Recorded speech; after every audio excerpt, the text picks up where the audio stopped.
Okay, good evening, ladies and gentlemen. Welcome to our 7 o'clock Select Board meeting. We just returned from an executive session for the purpose of discussion strategies in respect to collective bargaining as it relates to the New England Police Benevolent Association, NEPBA, Local 101 Dispatch, in accordance with Mass General Law, Chapter 30A, Section 21A3. I'd like to take a roll call of our members. Kevin Kyra here. Jacob Ewer here. Gary DePalma here. Lilia Maselli here. Frank West here. Could we all please stand and salute our flag? I pledge allegiance to the flag of the United States of America and to the republic for which it stands, one nation, under God, indivisible, with liberty and justice for all.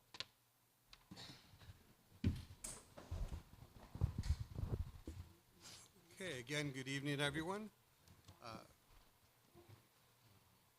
First order of business is to review and sign payroll and bills, payable warrants out of session. Is there a motion? So moved. Is there a second?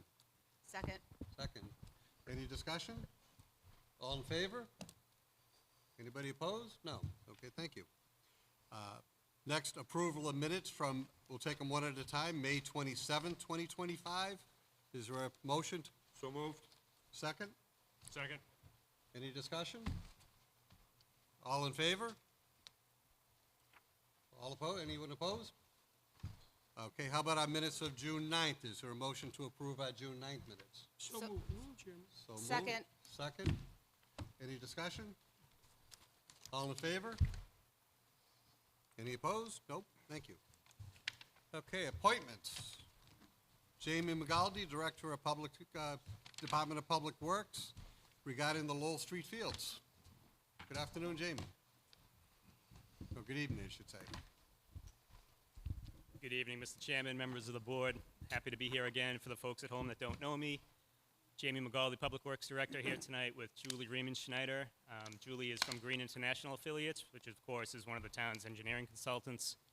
And Julie was actually the lead landscape architect on the Yentile Farm Recreational Facility project. So we're here tonight to give a brief overview of what's going on the Lowell Street recreational area, and also discuss master plan concepts with the hope of getting the board to endorse a master plan.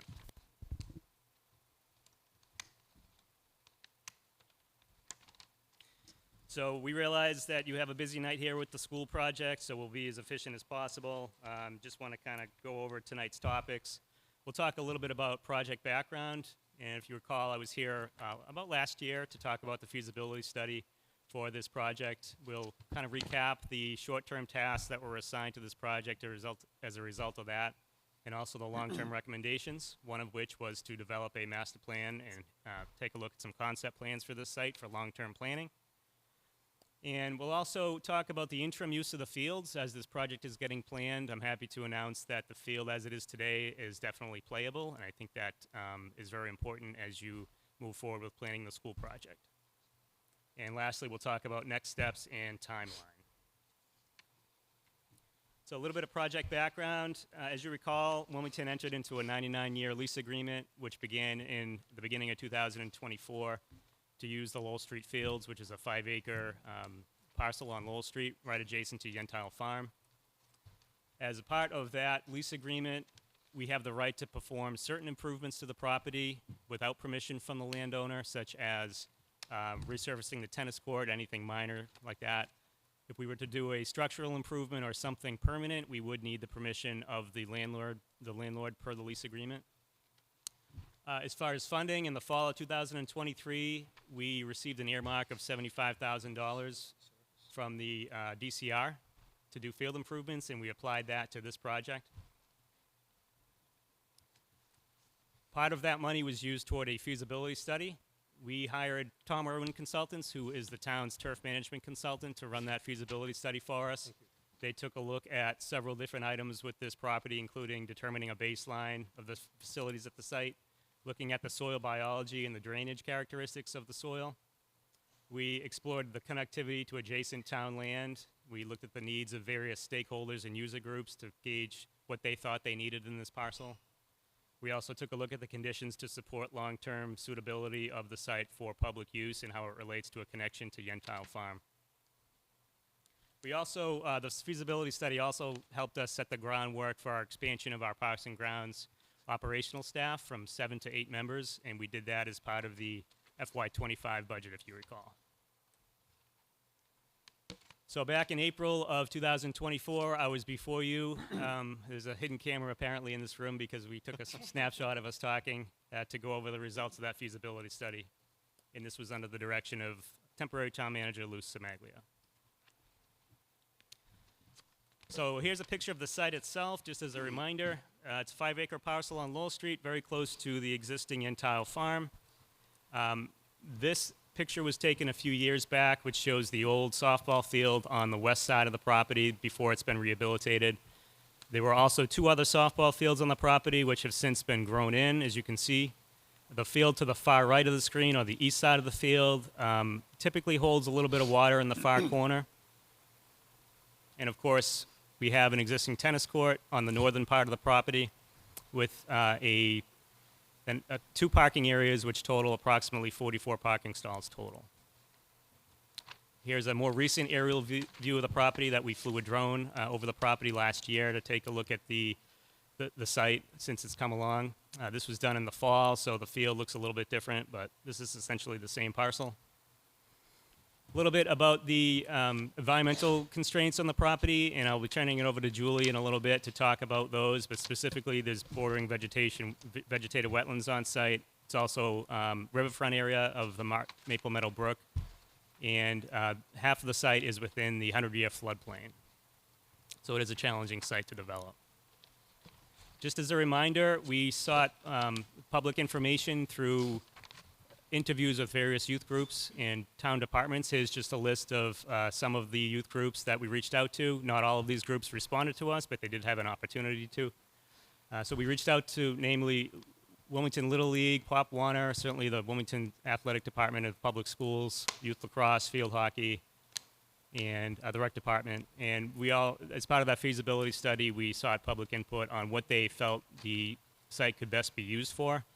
And it was overwhelming that people thought that it would best to put a multi-purpose field on this space so that it could be used by all groups. So as part of the feasibility study, they assigned some short-term actions that we've already completed. Just to remind you, of course, we started regular mowing and trimming of this field back last year at the beginning of the spring. We in-house rehabilitated the western softball field using in-house forces only, and that was completed in the March of 2024 timeline. We started rolling out some of the major rutting on the site. That was completed in April of 2024. We wanted to get this field practice playable, and I feel like we did a really good job doing that. We included the fields in the spring turf management plan through our Tom Irwin seeding and fertilizer program, and that's been going on now for 1 year. We took some of the earmarked money and installed a new ball net along the Lowell Street side of the property to stop and prevent fly balls from the softball field from entering into Lowell Street. That's been installed. And why we're here tonight is we're proceeding with advanced concept design through a master plan, and we'd like to begin the engineering on this project. Just a couple of photos of our short-term action in progress. This was the site in the spring of 2024 as we started to cut down the acres of hay that were presented there for us and get it in kind of a practice playable shape. This is a photo of us using in-house forces and equipment to reconstruct the western softball field. Here's a before and after photo that you've seen before in the last presentation of some of the major rutting that we encountered on site and how we rolled it out and did an advanced deep tine aeration on this field to introduce water and air to the soil biology to get the grass growing. So the second tier of that feasibility study was to introduce some long-term actions. And there were 6 main goals out of that action plan that we'd like to put toward a master plan study. First and foremost was we all knew we wanted to extend the walkway from Yentile Farm into this parcel. That was one of the goals of the Yentile Farm Development Committee from day one. Install field irrigation on this property. There is no field irrigation. As of right now, the field is doing pretty well for not being irrigated. And even though we had a little bit of a drought last summer, it survived the summer fairly well. But we know when we reconstruct this field, we'd like to put irrigation in. We'd like to rehabilitate the field and offer some drainage solutions to help some of the poorly drained soils on site drain a little bit better. We'd like to install a walkway around the site perimeter and perhaps introduce some phased fencing improvements. There is fencing on site. It's quite old, so that's more of an aesthetic concern.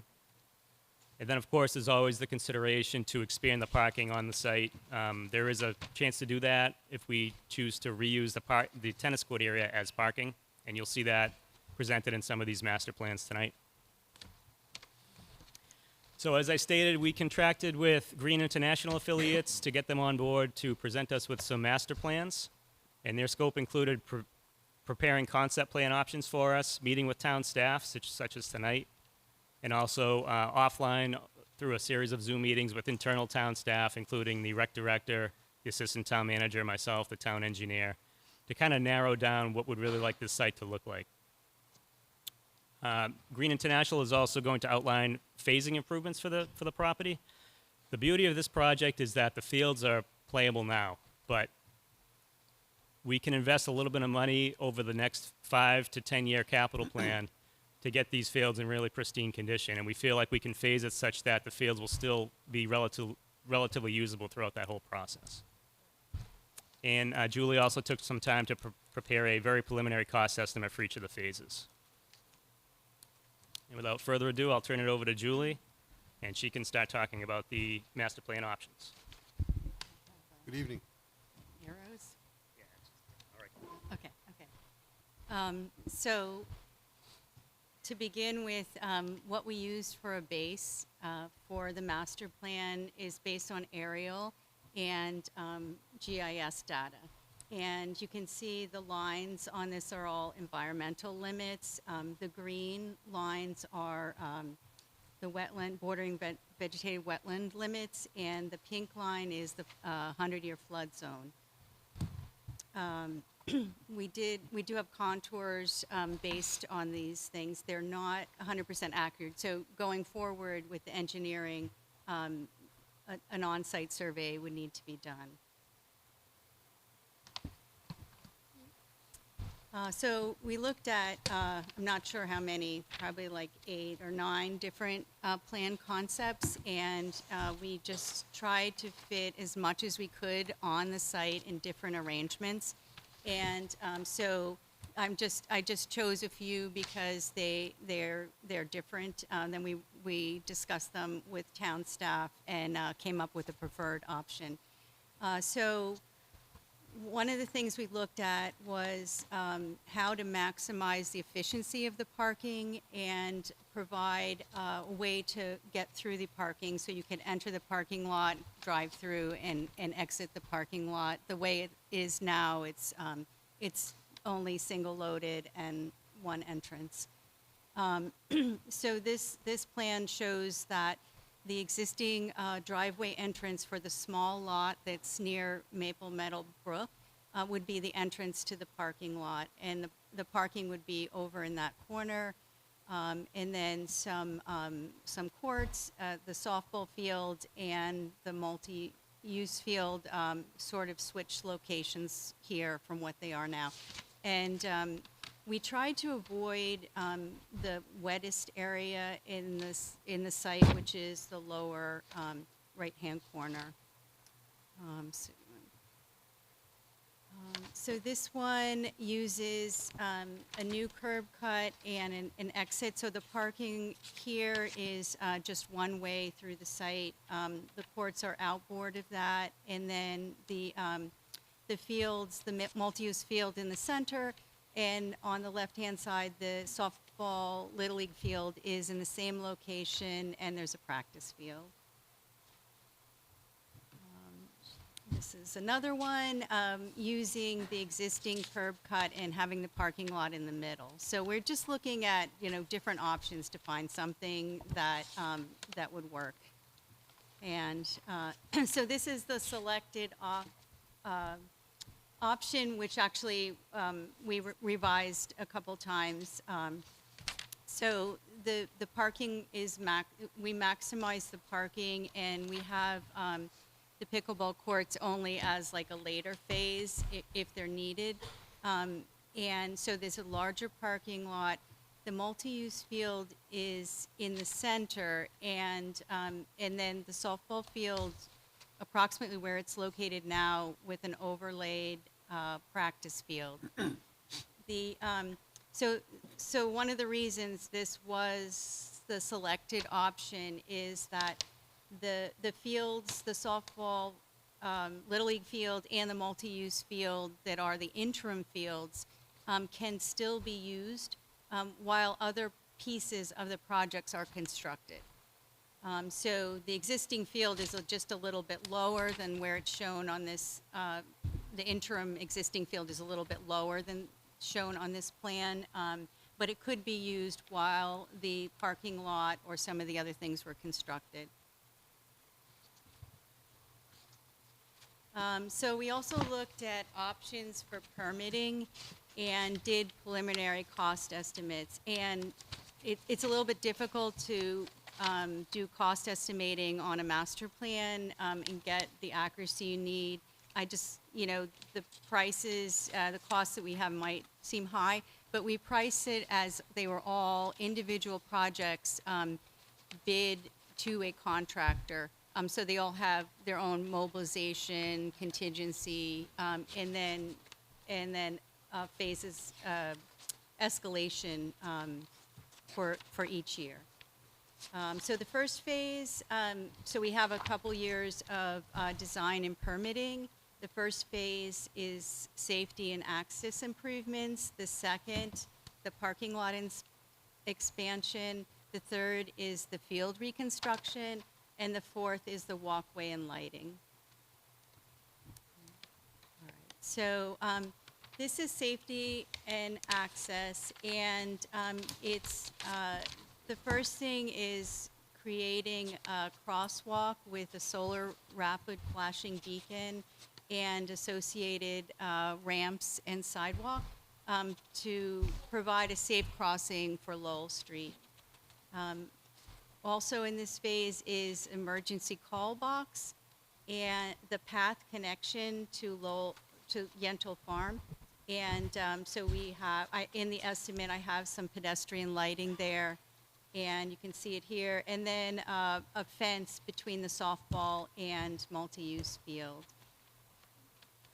So the estimate, so the estimate for that is about $344,000, and if that, it could be, that's as if it was bid as a separate construction project. If the town can do it in other ways, it could be less expensive.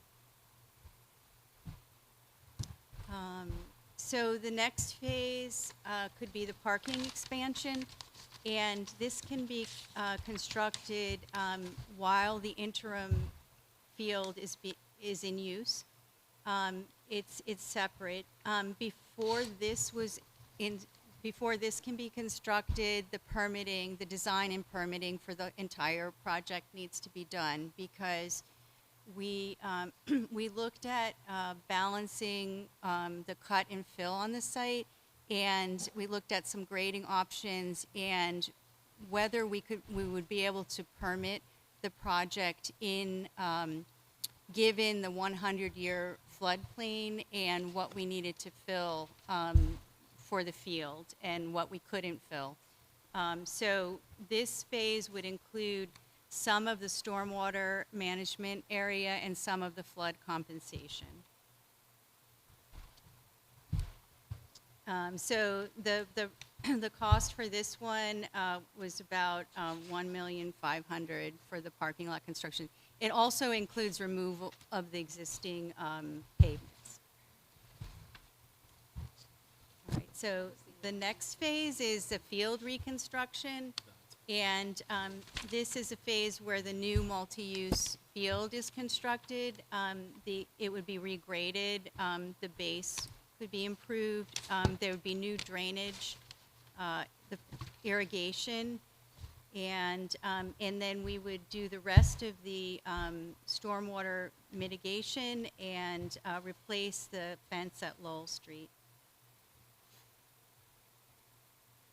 And so the cost for that, and this includes the 4-year escalation, which is 6% per year, is $1,692,000 about.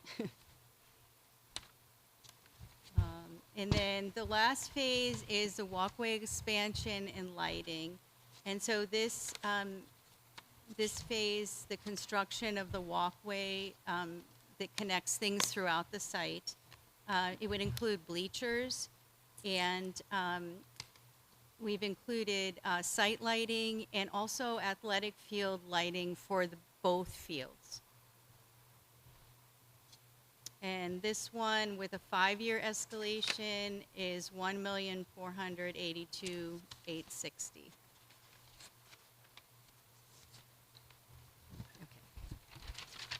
Thanks, Julie. So just to summarize, the short-term actions from the feasibility study have already been accomplished. So what that does is it gives us a practice playable field now on Lowell Street, and it's suitable for JV use. So the beauty of phasing the project in this way is that if we invest some money in the 75% design, we can still use this property as a JV level sport field while that process is going on. And then we may come across some grants for execution of some of the construction phases, and we can kind of cherry pick each phase as we go. So we certainly don't have to reconstruct this field all in one year. The intent would be, as part of the FY27 budget process, to ask for 75% design funding to get the design done, and then advance in subsequent years with phase-by-phase process on this project, the whole while being able to use the field in JV capacity. I did walk this field as it is today with the athletic director, Dennis Ingram, a couple weeks ago, and he was very happy with the way the field is. There's a couple of little hump areas still that remain that we're planning to squash down below the floodplain elevation. Probably in September we'll do that to kind of get the grass to start to grow. But there's really no reason that that field should not be ready for JV use next year. A little bit about the parking as well. So we know there's limited parking on site, but the beauty of the project is that right now there's 44 parking stalls between the east and west parking lot, but we do have that tennis court area in the middle, and it's all at the same elevation. So if we remove the fence of the tennis court in certain areas, we can actually have an interim temporary parking overflow. Just to give you an idea, the North Intermediate School, I believe, has approximately 60 parking stalls in that main parking lot. So if the school project were to displace a soccer field, for instance, there's really no reason we couldn't move JV soccer over to this field and expand the parking, as you see here, before we do any progress to the field at all. These are some recent photos of the field. This was taken about 2 weeks ago or a week ago. So as I stated, the softball field's already been reconstructed to a decent standard, and the multipurpose field is at a decent JV standard use. Reconstructing these fields and investing more money would bring them to a varsity level field. So next steps, we are going to be asking the board tonight to endorse one of the master plan options, the one Julie highlighted, and it is option B1-V4. So once that's endorsed, we'd like to begin advanced design with the leftover funding from the FY25 preliminary design funding that we have now. Again, due to the proximity to resource areas and the fact that the floodplain runs through a major portion of the site, we do need to run 75% design on this project in order to advance it further. So as I stated, as such, funding will be requested as part of the FY27 budget for 75% engineering. And just so you know, in the town's current 5-year capital plan, there are placeholders for this job. There is $250,000 as a placeholder for FY27 currently. And for the 2 subsequent years after, I believe there's $250,000 as a placeholder for each of those years as well. Lastly, just a quick timeline. June of 2025, which is of course tonight, we'd like to identify a final master plan concept. So the rest of this summer, we'd like to begin 25% design with some of the leftover funds we have from preliminary design funding from FY25. Moving into the winter and fall of 2025, we're going to be preparing our FY27 budget request, and we'll be looking for 75% design funding. Fast forward 1 year from tonight, we'd like to begin that 75% design funding in July of 2026. And then as we approach the budget season for FY28, we'll be looking likely for some sort of money for Phase 1 improvements. As Julie stated, that doesn't necessarily mean we have to put Phase 1 out for a general contractor. We may be able to do Phase 1 in-house. We could bid separately the RRF beyond Lowell Street, maybe have the DPW do some of the tree clearing and punch the walkway through and just dead end it. And certainly we can bid out a fence. So we can probably do that a lot cheaper than putting Phase 1 out for a general contractor with no mobilization. But we'll kind of zero that in as we go further and we get support from town meeting on the subsequent phases. That being said is the summary of what's going on Lowell Street. So at this point, we'll be happy to answer any questions. Okay, well, first of all, thank you both very much for such a comprehensive review. We appreciate that. And with that, I'd like to see if we have questions from our board. Mr. Yeah, Mr. DePalma. Jamie, preferred design without the courts? Could you repeat that, Mr. DePalma? I'm sorry. Could you repeat that? Your preferred design for this, is it without the basketball court? Without the Tennis tennis court? Yes, that's correct. So what we'd be looking for from the board is an endorsement of Plan B1-V4. And we'll just summarize up here. This is the plan here. So as you can see, the tennis court is no longer there. So that is a good point you raised. We would have to get permission from the property owner in order to eradicate the tennis court, but that would be part of the design process. We would not be looking to maintain that tennis court any further. Thank you. You're welcome. Lou? Yes. Thank you both. That was a great presentation. I think this is a great project. I really love that it's being used now. I drove by this morning and saw all the soccer teams or whatever's going, clinics, I think they are going on. There were a ton of people there. So that was nice to see. And you guys have done a great job maintaining it. So I appreciate that. But I support this project. I think it's a great use of the land, long overdue. And, now that we have the ability to do something with the lease and everything, I think it's a great plan. So thank you for all the work. Thank you. Any further comments from our members? Jake? No, just to be clear, what you're asking for approval is you want us to approve going forward with this design and using the rest of the money that you already have, the 75? We'd like you to approve this design in concept only, and then we have about $40,000 left over from FY25 for preliminary design, which will advance as much as we can, probably about 25% design, likely a survey. We haven't defined that yet, but what we're asking for from the board is an endorsement of this concept plan. Yeah, Yep. Mr. Chair. Jamie, thank you. Thank you, Joey, for this presentation. You mentioned that you wanted B1V4, Correct. because B1V4 on my document that you provided us is that right there. Okay. That is the same plan, yes. So it does include courts?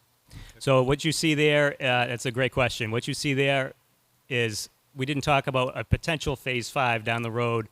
There was some conversation from the pickleball group when we interviewed them that they'd like pickleball courts. So those are not tennis courts. They're potential pickleball. But what we would recommend is making that a parking lot first. And if the need arose that we had too much parking down the road, there's potential that we may be able to add pickleball. But I would say because of the new courts at the senior center, that's kind of a long-term request. There's always conversation about pickleball courts, right? Right. Has there been conversation about a basketball court there, considering the basketball courts at Yentile are so popular Yeah. and used so often?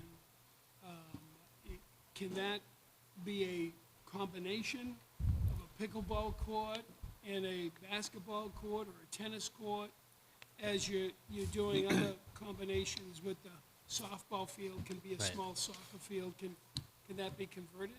Yeah, I mean, it's multi-used? It's certainly up for debate, and because that phase is so far off, it's essentially a hardscape area, whether it's a half basketball court or a pickleball. We certainly wouldn't be able to fit a full-size basketball court in there likely, but we could look at that down the road. The fact is it would be paved, and so whether we have it parking or a pickleball court or determine that only half that parking lot's being used and we can sacrifice and put a large basketball court in if that's what the town chooses to do, there may be a chance to do that.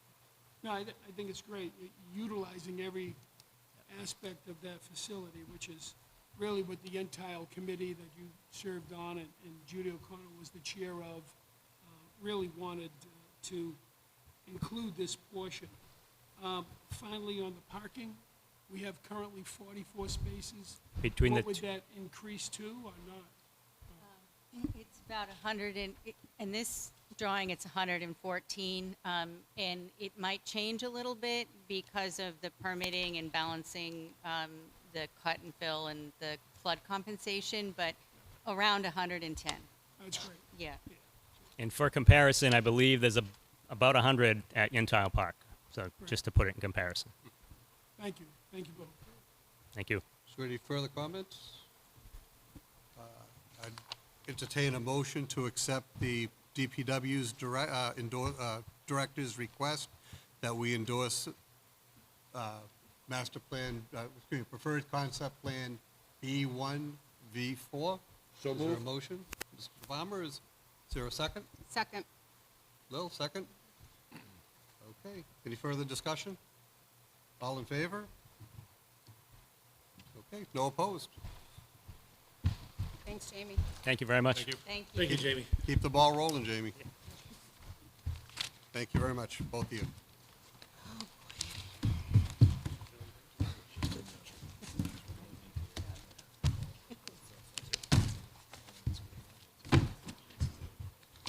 Okay. And I was going to say, we're not doing any public comments. Okay. Okay, with that, our next appointment is a tri-chair board between the Select Board, Finance Committee, and School Committee, and the Elementary Building Committee, project update and discussion regarding the financing elementary school project. First, I'd like to ask the chair of the Finance Committee if they could open their meeting. Do we have a quorum or somebody representing the chair? So we had, there's 5 this year, but only 4 are currently sworn in. That does not give us a quorum. Oh, You don't have okay. a quorum. Did Mary Ann leave? I thought I saw Mary Ann. She was here, yeah. She was here.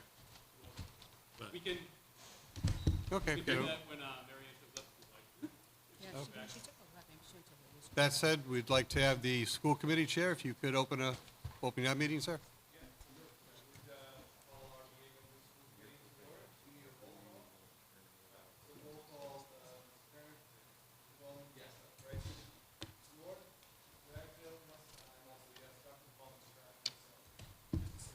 Okay, and do we have a quorum of the school building committee? do we have a quorum? Do we have a quorum of the school building I committee? don't. I don't believe we have a quorum in the school building committee. Okay, so with that, I'd like to introduce yourself and go forward. Good evening, everyone. Good evening to the board here this evening. Thank you very much for having us here. We are here to present to you, as well as the other assembled bodies, the members that are here. As you know, we are here to talk about the Wildwood Early Childhood Center project. And I am Judy O'Connell, certainly no stranger to you, but to people that may be listening at home. I am the newly elected chair of the project. I'm thrilled to have to my left Lee Dorr from Dorr and Whittier, as well as Ronnie Phillip from Dorr and Whittier, who will be leading us through the presentation. You will also hear from our town manager, Eric Slagle, as well as myself, and you'll certainly get a public outreach update as well. We have a beautiful model here to show you as well, and we certainly appreciate you having us here this evening. And at this time, I'd like to turn it over to Dorr and Whittier. Excuse me just a moment. I think we now have a chair. Now we have a. We now have a quorum for the You've got a finance quorum, committee. we gotta. Would like to, if you could,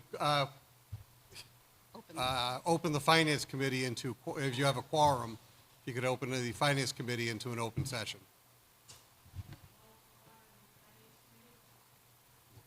Roll call vote?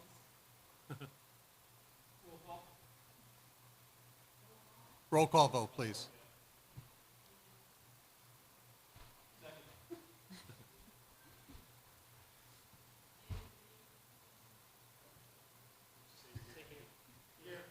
It's hard Hard to hear.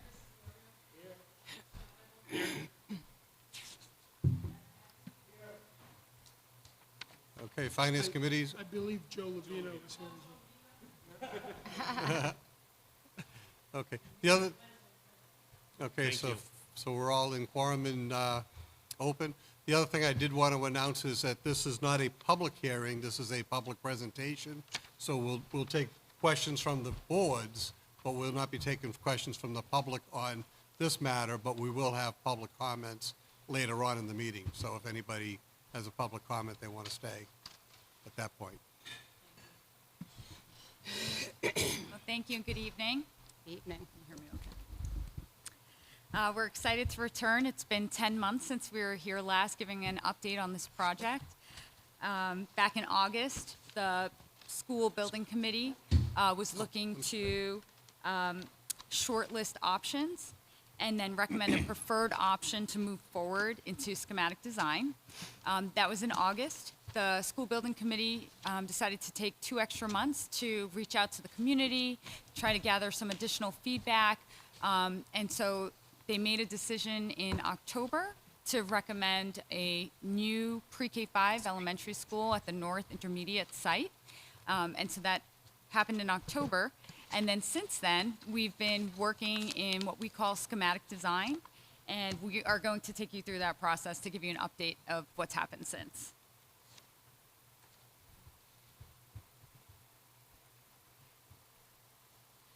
First, we'll go through introductions. Then we'll take you through the process. We'll touch on the big picture for the community. Just touch on the project need, just to recap where we were. And then give you the design updates as well as the cost updates. And then community outreach that has been done to date.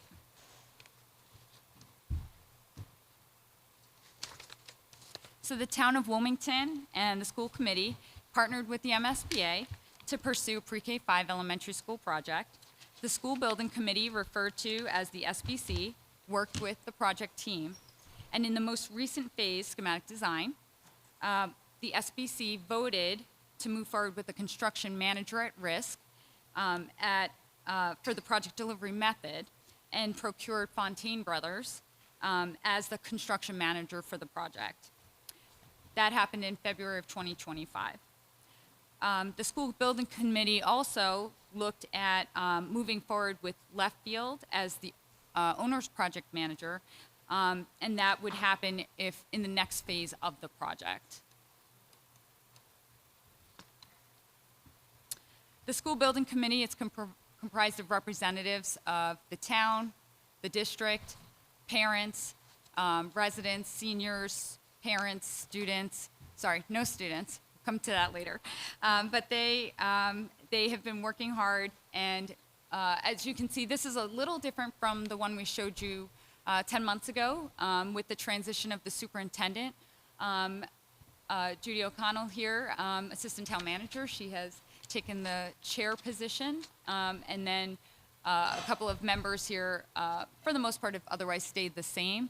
But we anticipate the interim superintendent will also sit on this committee as well. I do want to take a minute to just commend this group. They have been working for over 3 years, I believe, on this project, and volunteering many hours, and it's been a pleasure to work with them. So just wanted to express our sentiments there. So we'll touch on the process and schedule. So part of the MSBA process is submitting a statement of interest for any projects that the district is interested in seeking assistance through the MSBA. All 6 elementary schools at the time were looked at to be in similar condition and vintage, but you have to select one project, and at the end of that process, the Wildwood School was determined to be the most in need, but that didn't mean the other 6 elementary schools were not in need as well.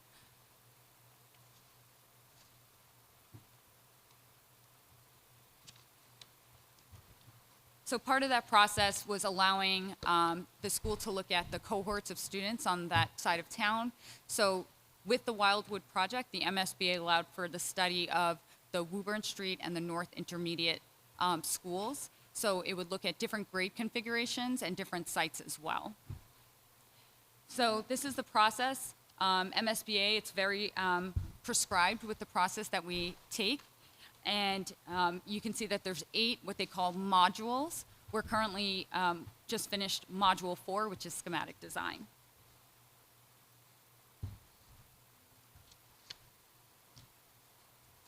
So the previous phases included looking at the existing conditions of the facilities, looking at the existing operations of the educational components, and analyzing that, and then working with different working groups along the way, and then also working with the public through different public meetings to update findings through the process, but studying different sites and different concepts.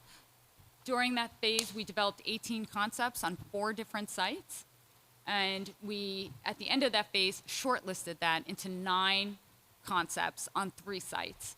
In the next phase, from April to October of 2024, we looked at refining those project needs a little bit more, and then that is when we came to you in August to give an update, and from there, that final preferred option was selected, which was that pre-K 5 at the North Intermediate site.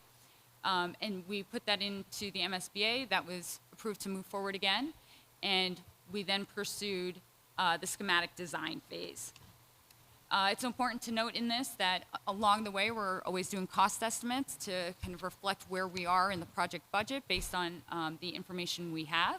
So to date, there's been 3 cost estimates. And then from this month through September, there's what would be the funding votes to move the project on forward.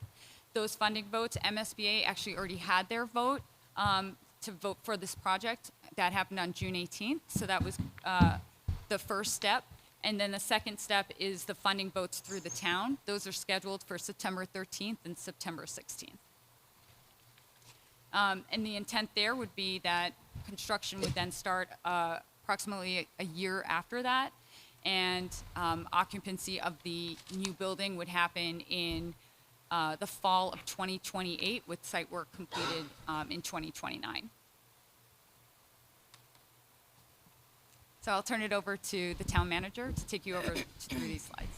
Thank you. So I want to talk about a little bit about the big picture, and these are things that I think everybody in this room knows, but it's just to highlight it for the folks who are maybe watching at home.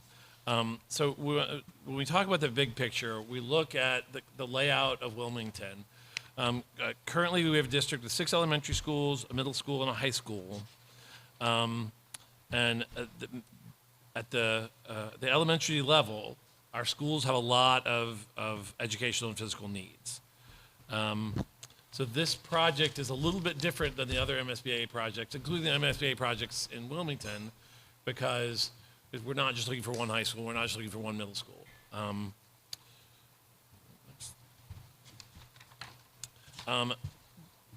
Again, the existing elementary schools are in either the west side of town or the north side of town. What the proposal from the school building committee does is takes these sequential elementary schools that are organized by grade groupings and consolidate them into one elementary school, the pre-K through 5 at the north. This means that the youngest students in the district who formerly would have to transition through 3 buildings during their elementary school years will now just be in one building for that time frame. So this is what kind of the thought process behind that particular transition. Because we worked with MSBA, we were able to consolidate these into that one single pre-K through 5 school, eliminating those transitions at the elementary level. Since there are no schools in the West Catchment area under consideration for this project, it would likely be necessary to complete a similar project in the future, whether that be a reconstruction or new construction. In all likelihood, we would be doing a consolidation on the west side. I think it's important to note that in the long term, this solution for the town resolves both the capacity mismatch and the number of elementary school transitions. And consolidating the elementary schools from 6 to 2 essentially locates one facility in each of the 2 parts of town. It would be necessary to complete this in 2 steps, potentially over the next 15 or so years, if we do participate in the MSBA program. The one thing that I think it's important to note here is, as I've explained several times, including to several of the committees here, we do have a plan for being able to pursue a consolidated elementary school on the west side if we do it in the timing in the mid-2030s without needing a debt exclusion. So the goal would be to try to do our timing to line up with us paying off our pension liability, which allow us to absorb the cost of a new pre-K through 5 school with MSBA's help on the west side in around 2035, 2036.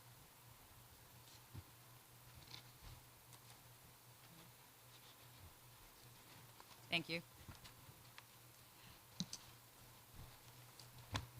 So we looked at, in the first phase, the feasibility study, we looked at the existing conditions of the facilities, the site, and we noticed circulation and drainage issues on the different properties, the need for building envelope upgrades, windows, roof, exterior walls, several accessibility concerns through the project, through the different buildings. The interiors were tired, worn, outdated, and inefficient MEP equipment. But saying that, it's expected for buildings of this vintage to see a lot of that. And maintenance has staggered over the years, so, different buildings had different levels of need based on whether it was the windows or the doors or such. But overall, they're all functioning, and it's just the matter that they are of a certain age. We also looked at the educational challenges with the district to understand some of the issues that were identified, and those include transitions, as Mr. Slagle just mentioned, in the elementary years, transitioning to 3 different buildings, undersized classrooms as compared to current MSBA guidelines, the need for dedicated spaces for providing special services, science, computer spaces, workspaces, limited time and spaces available for staff collaboration. Key thing was accessibility throughout the buildings. Right now, students at Wildwood, because Woburn and North Intermediate are not accessible, they would have to transition and not stay with their cohorts. And so that was definitely something that we saw with the view of the 3 buildings and the needs that they had. But in summary, the facilities are maintained, they're operational, but inevitable infrastructure and upgrades are pretty limited without a major project.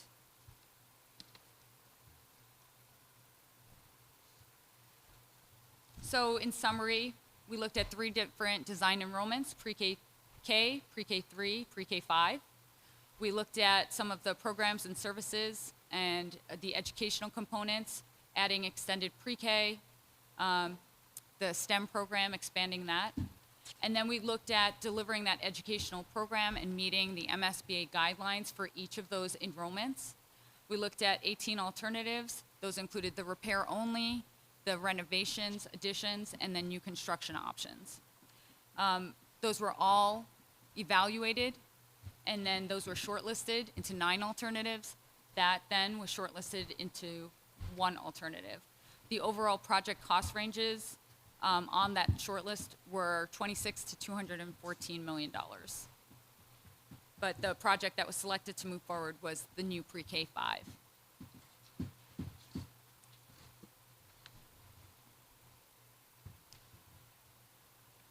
So once that preferred option was identified, we started to move into the next phase that allowed us to do some more investigation.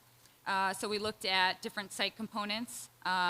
We were able to do a site survey because we now had 1 site, a traffic study, geotechnical, geoenvironmental analysis, and those all started right at the fall of 2024. So not only did we look at those site components, we also were looking at the aesthetic components as well. So we had, different working groups that we worked with. We had a site and landscape group to understand the needs for that component. We also met with municipal departments to review the safety features on site. We met with abutters to understand their concerns. We had sustainability as a committee that will continue as well. And all of these committees will continue through the design. But sustainability, they focused a lot on the mechanical systems to move forward in the project, because at one point we looked at geothermal, so helping to evaluate and make the right decision for the group. And then the leadership different teams, both on the district and the school building committee side. So we've been working with a lot of the working groups. Those, again, will continue to work in design development if the project passes the votes in September. And then once we move into design development, that would also entail the beginning of permitting. So we would start working with the different groups to address permitting concerns, permitting needs for the project, and then look at an early release package in June of 2026, and then building occupancy by fall of 2028. This is the updated site plan.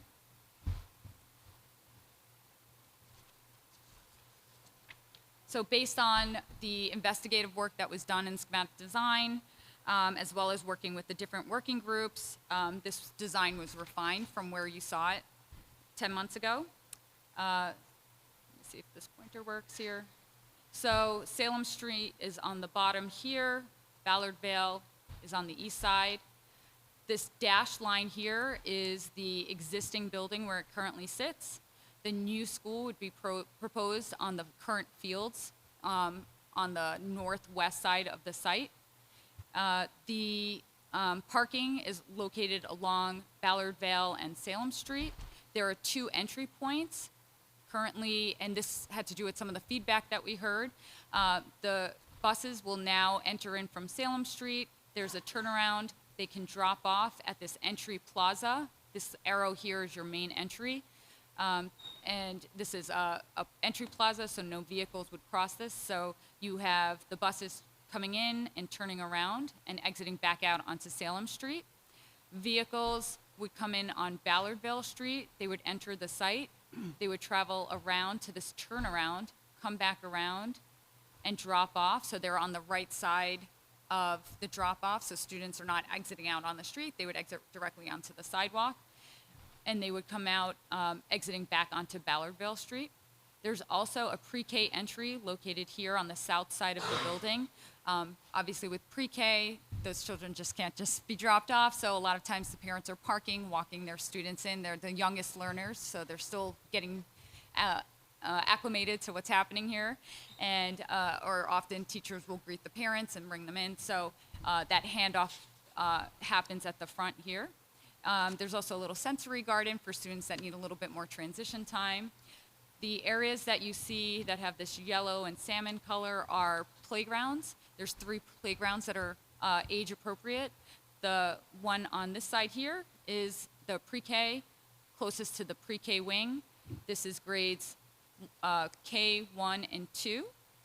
And then in the center here, we have grades 3, 4, and 5, so upper elementary students. You'll also see a basketball court that's been proposed adjacent to that. In speaking with the district, that's something that's heavily desired with a lot of the students, and so having a basketball court.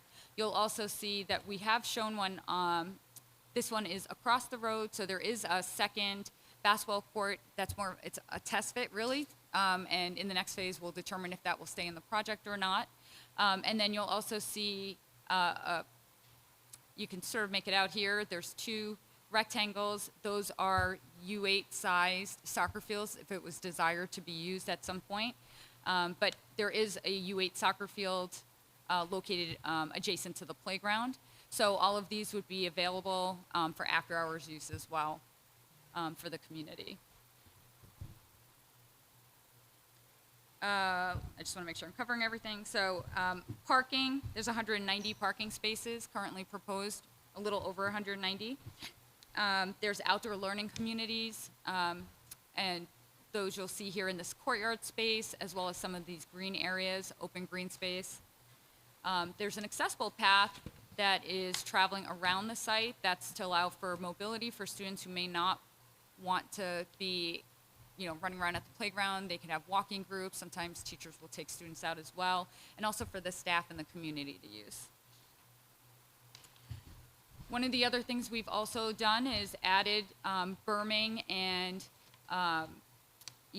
some screening along the property lines. This is to help create a buffer with the adjacent neighbors, the abutters. That was something we actually enhanced a little bit more after meeting with the abutters. So that's happening along the west side. You'll see it a little bit on the north side here. There are some trees here already, so you don't see it everywhere.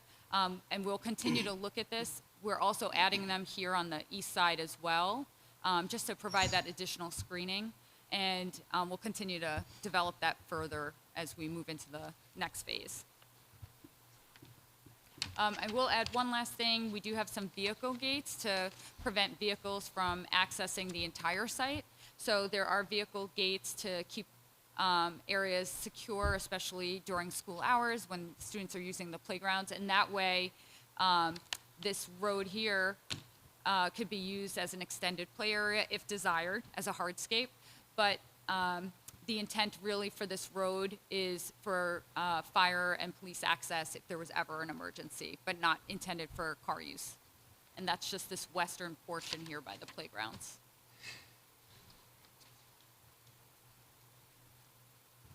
So I'll move on to the floor plan.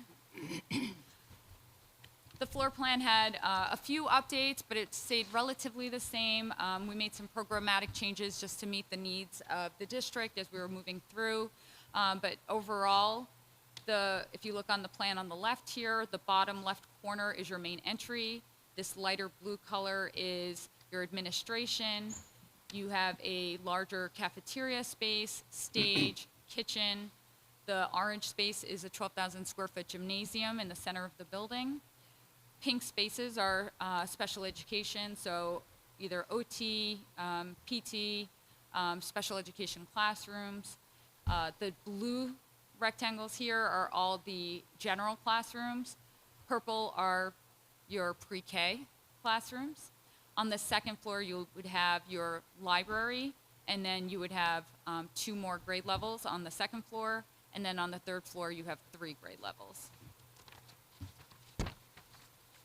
This just gives you an idea of the 2 zones that the building is divided into.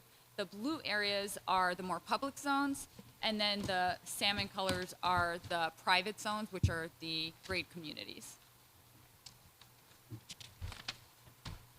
And so part of the process here, we're so used to looking at these 2D plans all the time, but we wanted to be able to help visualize the project. So one will see in front of Mrs. O'Connell here the model, but we do have an animation that we're going to share with you now, and hopefully you can hear those.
Okay, there we go.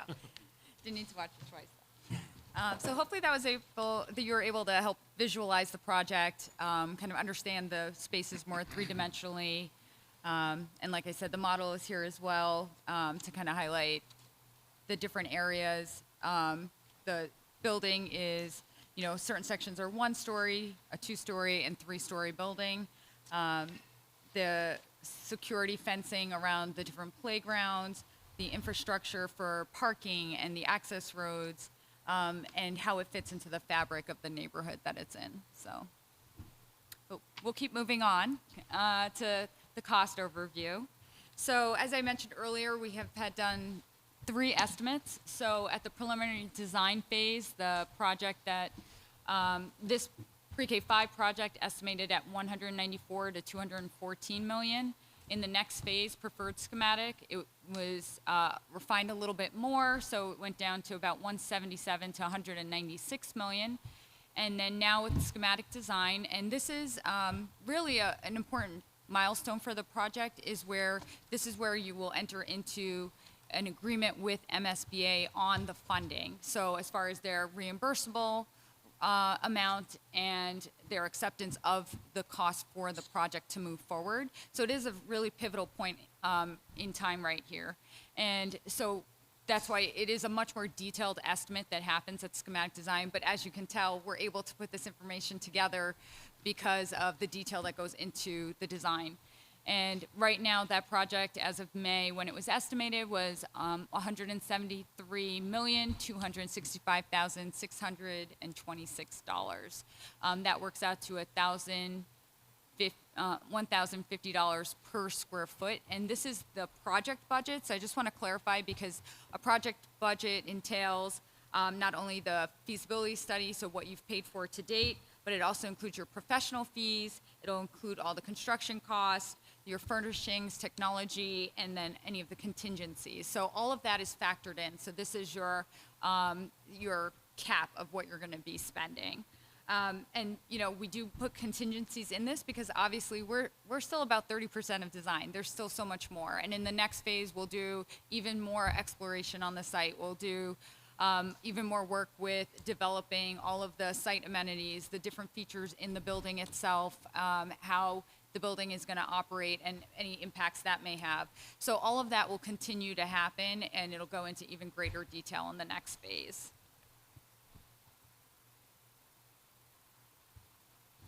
So just to give a perspective here, MSBA, they actually share the construction cost data on their website, so communities can understand how other communities are and other projects are faring against the project that they're currently in. So other schematic design phase projects, we looked at, there's 9 elementary schools, and at the time they were $673 to $907 per square foot. Now this is construction costs. What I shared with you previously was project costs. And the reason that we do this in construction costs is because MSBA has a cap on what they will reimburse, but also every project is different. And especially site costs, for example, they will cap site costs because this project here is just over 12 acres. There's some projects that are 20 acres, and so their site cost is exponentially more. And so MSBA has a formula on how they do all of this, so they use the cost estimates of the construction cost to do the comparisons, just so it's more apples to apples. So when you look at the construction cost for the project, it's $835 per square foot, so that puts us right in the middle of this range of other elementary schools that are in the queue with MSBA.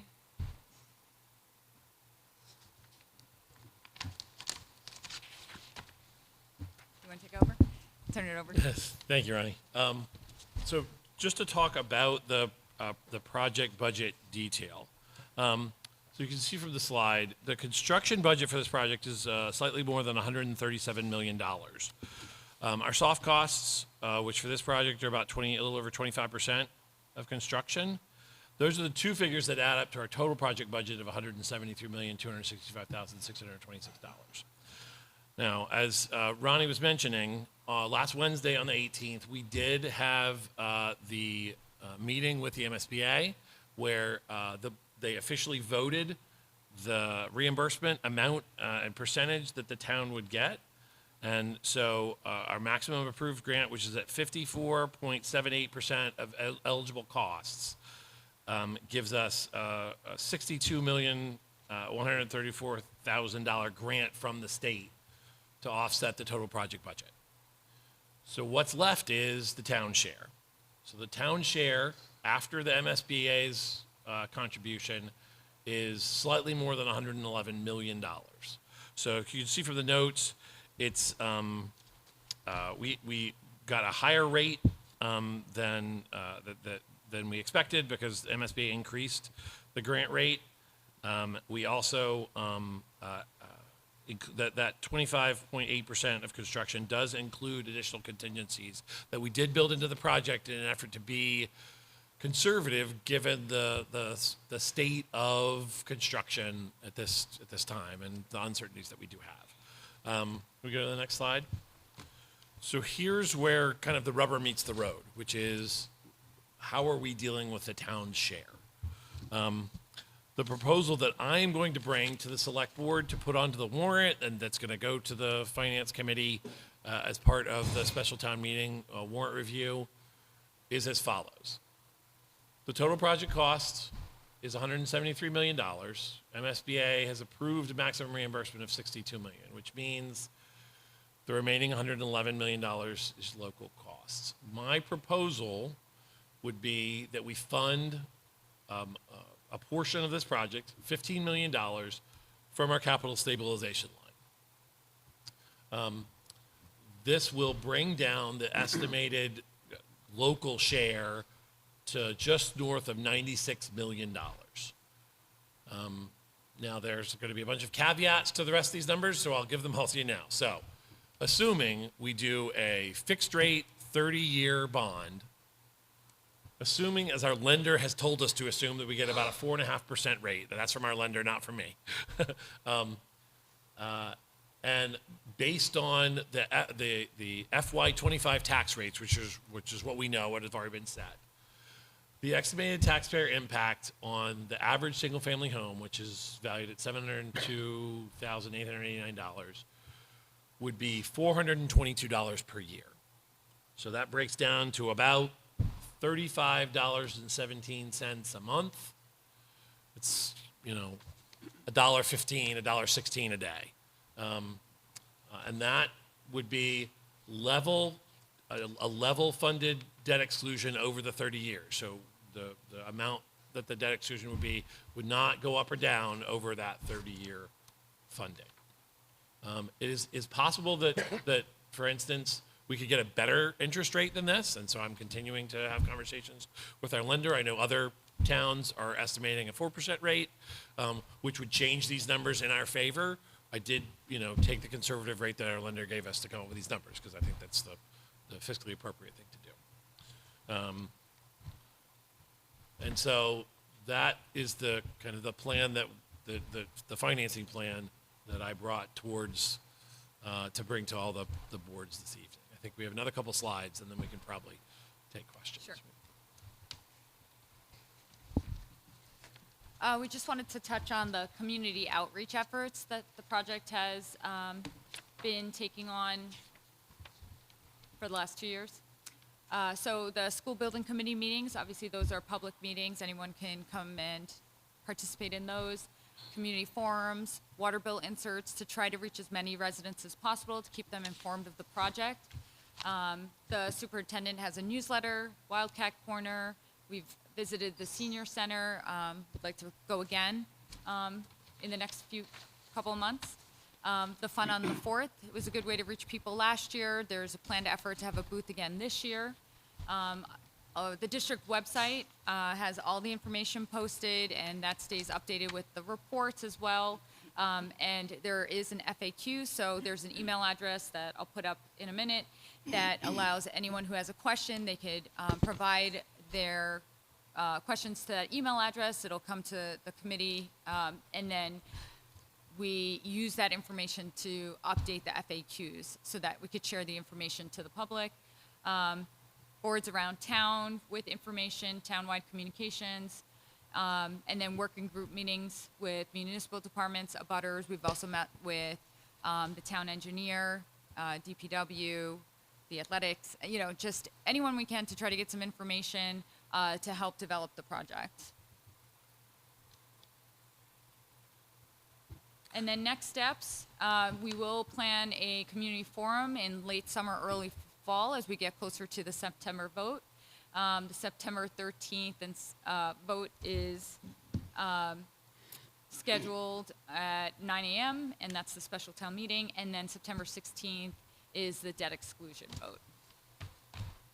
Just real quick, I did want to mention, we are preparing a tax calculator. I've been working with Ken Lord at the school department. It had a little glitch when last we tried it. It was not showing in cents. It was showing a bunch of decimals. So he was working on that this afternoon, and we hope to have that up and running for folks to be able to go on and check the actual tax impact, hopefully tomorrow. For folks who know their assessed value, you can go onto the city's website, to the town's website, and check the assessed value of your property. The tax impact is 60 cents per $1,000 of value. So that's you take your thousands, you multiply it by 60 cents, that'll give you your annual tax impact. Thank you. Sorry.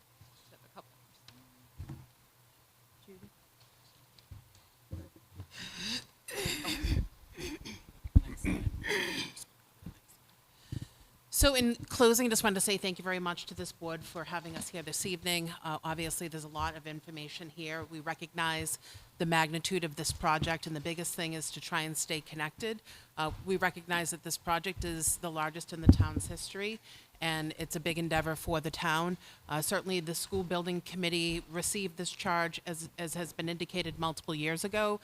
So all the decisions have been made by committee. We've been working very well. We're a large group. We're approximately 22, 23 members. We've had some people onboarding, offboarding, and we've managed to stay together, as a team.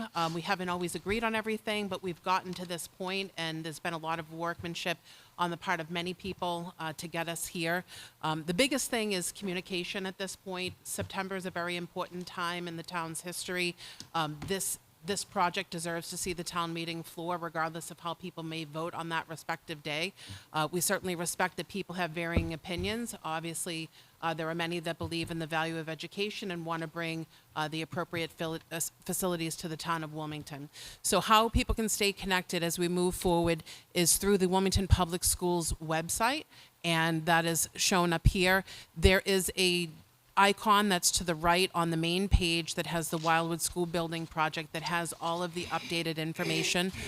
There is an email to the left, which is wildwoodprojectquestions@wpsk12.com. We certainly want to commend and express our appreciation to WCTV, who has been a valued town partner who has helped us with this communication. Those communication efforts will continue. The public outreach will continue. We will be down at the 4th of July celebration. We will have other meetings and forums. I think it bears repeating as I close. As Ronnie articulated, we are at about 30% within this project. So certainly when we touched on some of the community engagement, we've had many conversations with abutters, with concerned citizens about the project. We are still working through the particulars of the design, so what a fence might look like, what a plant might look like, what type of screening we can do. Those decisions haven't been made yet, but we certainly hear those concerns loud and clear. So in summary, I just want to thank you all. Again, I want to thank the boards and committees that are here this evening to support this effort, just in terms of listening, and also our firms that we have listed. We have Doran Whittier to my left, we have Fontaine, and then in the future, we're excited about the prospect of bringing Left Field on board. Very talented firm that you would hear more about in the future. And certainly, we want to open it up to you for any questions through the chair as you deem appropriate. Thank you. Well, first of all, thank you very much for that insightful presentation. Thank you.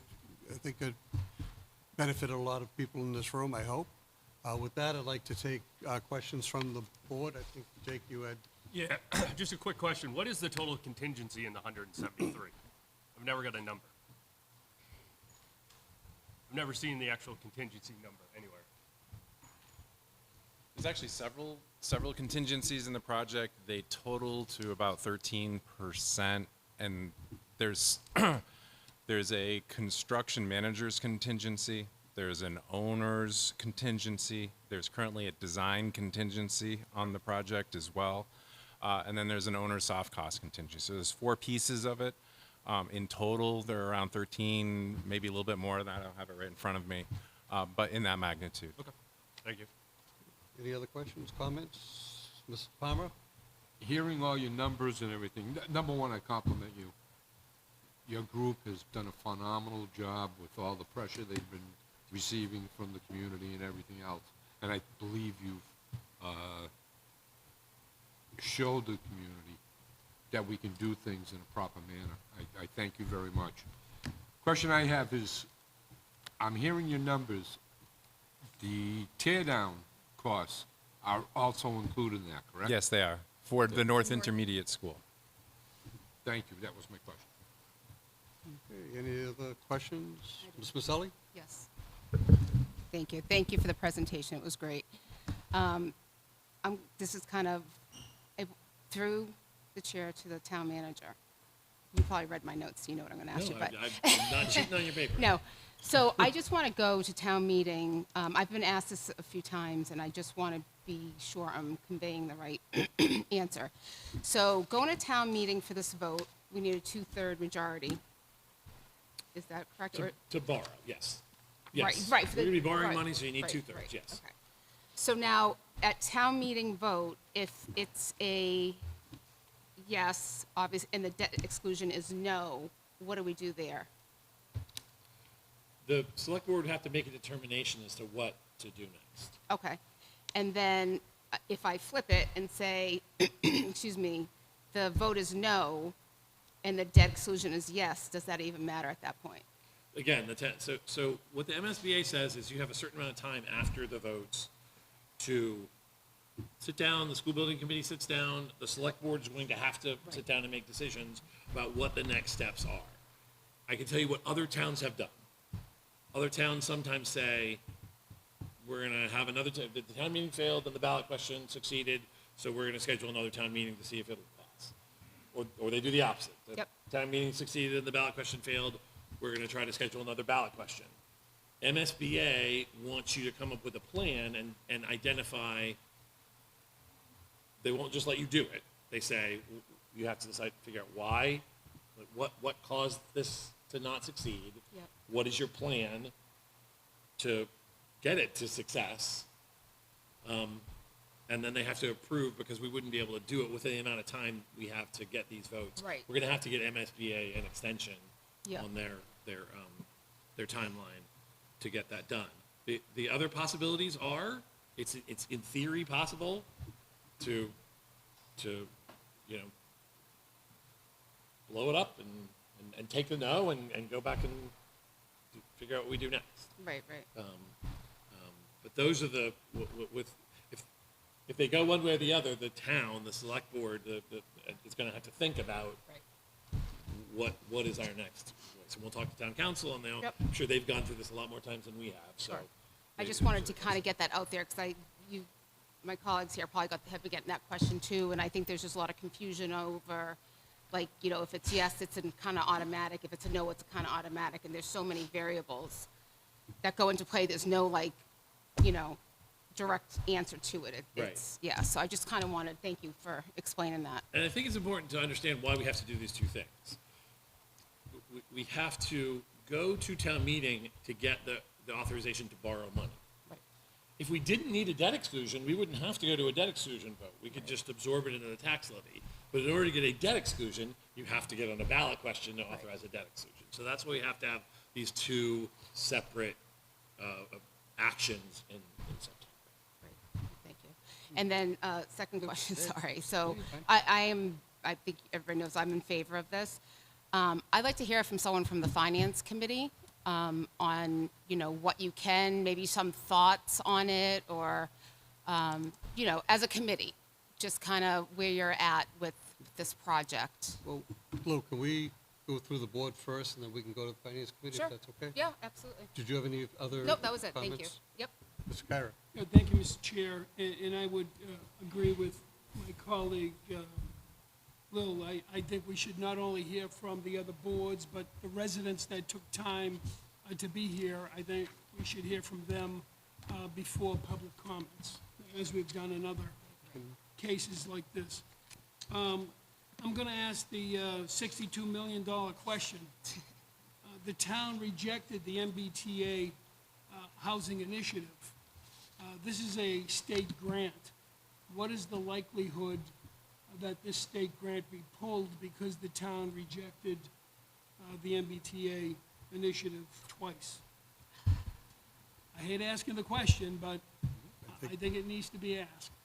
Yeah, so Mr. Flanagan, I think has a, we have asked MSBA that question multiple times, and multiple times been given the same answer, which is MSBA grants are not on the line with respect to the MBTA zoning. So that's the answer that we have right now. So that's, I think, the one we have to move forward with. And then a question on the, this may be more for Fontaine. I don't know if they're here or not tonight, but There. a question on one of the pictures up there of the facility in the outline of the old North Intermediate School. It was dotted, I believe. Right there. So it says here that occupancy is going to be in 2028. So does that mean that the kids will be in that school in the fall of 2028? That's the current plan, correct. Current plan, correct, would be to occupy for the school year 2028. Because it says also that the demolition is going to be started in 2029. So I guess I have a little concern. If you notice, the dotted outline takes up some of the basketball court, the playground, a lot of the parking lot, and the access in through the parking lot and around. It's where maybe the teachers would be parking and visitors. So if we're going to have the kids in the school in 2028, but we're not demolishing the building to 2029, that becomes an active construction site with elementary kids there as well. I'm sure you have it all worked out, but maybe you can explain. I'm not sure where the 2029 date's coming from. What we completion date. So we'd be demoing the summer of 2028. We'd be establishing your parking lot so that the staff members could get into the school for that year. But we may have site work and some other finishes that we have to do within the greenscape and the sawscape that maybe come back work in the spring of 29. It's really hard for me to hear. But I'm thinking you may have said you're demoing in 2028? Correct, summer of 2028. Yep. Okay. So that building will be gone then? Because it says here 29. I just want to clarify that. We're going to have the building, to your point, is going to be an active construction site and an active elementary school through the duration of construction. The North Intermediate will be up and running. There'll be parking, play areas temporarily set up for that while the ongoing construction is happening with the new building. In the fall of 28, we'll be able to start, the building will be complete. The site work won't because North Intermediate will still be there. In the fall, we'll be able to move the students in to be able to empty out North Intermediate School. So that summer leading up to that fall, North Intermediate will be empty, and we'll start doing the hazardous materials abatement, getting the building ready for takedown and demolition during that summer because we'll have a new building to move into in 28. During the fall of 28 into the spring of 29, we'll be completing the remaining site work. So any of the cleanup that happens after the building's down, finishing up the parking lots, et cetera. That's what I wanted to make sure, because it seemed to me the way it was described is that everything's done in 2028, but in fact, it's going to go into 29 because we still need to do the Correct. We've got to flip from the old basketball building court into and the playground, right? correct. Okay. Yes. Good. And then I guess this might be a little bit of a drill down, and I apologize if I didn't see it at one of our meetings that we've had over the last 4.5 years. When we get to this part here, lights, will there be lights, because you mentioned, you know, the the basketball courts, the soccer fields, in the playgrounds. Will there be lights on all of those properties so that people can be there when it becomes dark out to play on those fields and Sure. courts? Sure. Currently, we've had lots of those discussions on lighting, and the feedback that we've received is the playing courts don't necessarily need to be lighted. What's included for lighting in the project right now is parking lots, wall packs on the lights. There's bollard lighting around the main entrance. There will be lighting, at the playground proper areas, but no sports lighting for the basketball courts is anticipated right now. That hasn't been requested up to this point. I want to request that. We're going to do it. Let's do it right? Let the kids play. Even on the soccer field, too. That's terrific. That's all stuff that the building committee will make decisions, and you can lead that charge so that we can get that and ready for permitting, so that when we go through the permitting process, we can have all of the appropriate measures. This is what the project entails for scope. So it's an easy thing for us to be able to incorporate. I think the next suggestion to the town manager and the assistant town manager and my colleagues is that we should probably I'm expecting about 25,000 residents to be at this town meeting in September. Just joking. Give or take 20. But I'm expecting quite a bit, so I'm wondering if we would look into the Shriners Auditorium, as we've done in the past, to look to have this town meeting there, if it's available. I think that's the largest building that could accommodate the most people. Yeah, so I can certainly talk to the moderator and the clerk about it. Right now, the plan is to have it in the gymnasium at the high school, and then have the auditorium and the cafeteria as overflow spaces at the high school. That was the current plan, but I can certainly bring that up to them. Because you might need overflow out into the football field as well. So Any other that's it. Thank you. comments? Anybody else from the board? Mr. De Palma?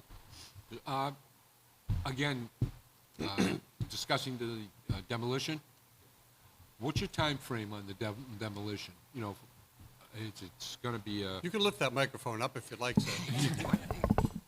Or Just put it pick back out. down when you're done. Can I take it out? Maybe that's Sure. There you go. There we go. And Can you hear me? Could you just, Yeah. sir, I could can you just... Sir, could you just state your name for the record, This by the is way, Rob please? Day with Fontaine. Thank you. Yep, The time frame for the demolition of the old school. sure. We're not holding you to anything. We're just looking for, possibilities. I'd like to say, Depending on weather, too. yeah, it's going to be a very tight summer. To your point, we have to wait till the kids to get out. We got to move some of those belongings likely into the new school, and then we can take it over, abate, and demo it. We've done schools larger than this in about 6 weeks, so I'd like to think that for abatement and demolition, about 6 weeks with an accelerated schedule. Thank you. Is that, That's it. That's it? Thank you. Any other comments from the board? One question that I have for the school committee, I guess maybe finance committee, maybe school committee, is we hear the word consolidation, and when we hear the word consolidation, I hear less cost. I'm hearing, for example, like you've got the Wildwood administration, you've got the Woburn Street administration, you've got the North Intermediate administration. What types of cost savings would we be getting from this school? And could we drive that $422 a year down by anticipated savings from teachers, administrators, cafeteria workers, custodians, heating, lighting cost? I don't know if you guys had looked at that at all.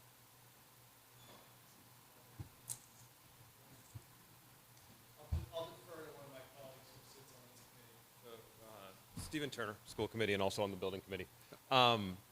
Two answers. One of the consolidation gains isn't just dollars and cents, it's time. Right now we have specialists who travel between the building and are not in front of students at the time. So for example, with English language learners or some of the special education providers, they're spending their time driving and not providing. So as we have more need for those staff, we would not have to grow that staff in the same way. We'd be able to use their time more efficiently. And so there's certainly a cost savings around how we can be efficient with our staff. Beyond that, it does really come down to how we would actually populate the school at the time of the program. There is work done in the educational program that talks about staffing, and certainly there could be efficiencies. Being precise about it right now, this far out, would be difficult, but there should be efficiencies, and the best efficiency, though, is the amount of time people will be in front of students, and the educational value you'll get from that will be incredible. So that's the biggest, and the benefit of consolidation is also about transitions for the kids, where they have adjustment periods at the beginning of each year to a new building.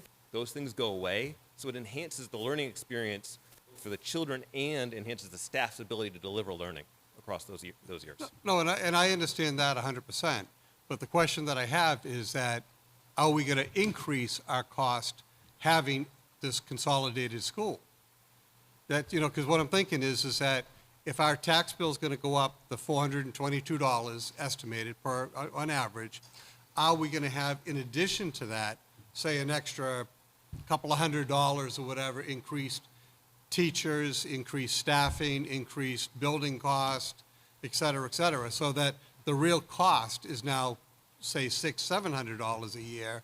And the thing is that $300 or whatever increase in cost could have been going somewhere else. Like, as we heard, the Yentile Park, the Sullivan Park that we were talking about earlier is going to be probably $3 or $4 million just in that. And we're talking a fire substation, and we're talking some other projects. So I'm trying to look at the taxpayer situation also. Fair. So for sure, the two elements to that, again, teachers are contractual. They have class sizes in the contracts and agreements. So the class sizes would not change. The number of students in the classes would not change. If we have 7K classes before, 7K classes after, it will be the same number of teachers. There could be there could be other staffing efficiencies. I don't think, Paul, that there's any inclination that this building would drive additional staff. There could be efficiencies, but it should not drive any additional staff. So to your question, it would not be more. Whether it could be savings or not is to be determined based on the actual deployment of the building, if it were to pass. Yeah, and even like custodial staff and just the whole schematic thing. I'm just looking to make sure that the taxpayers are getting the overall best bang for their buck. So by far, building a single building as opposed to renovating 3 buildings or rebuilding 3 buildings would be the most efficient use of the taxpayer funding in total, for sure, 100%. Thank you. Anything to add, Paul? The expert? Okay, thank you. And Mr. Chair, if I could add, hold on I a just, second, just, Judy. this is, Go I'm ahead. sorry, just Okay. my 2 cents is that I see it as a savings from going from, 3 buildings that are not running efficiently to going to one that's going to be very efficient, especially with all the new guidelines and, things that have to be done with electric and all that stuff. Then keeping up, these buildings between, HVAC, it's inefficient. It's, I personally think it's going to be a cost savings in that manner because we won't be keeping up these older buildings, which, have a higher cost because they're deficient.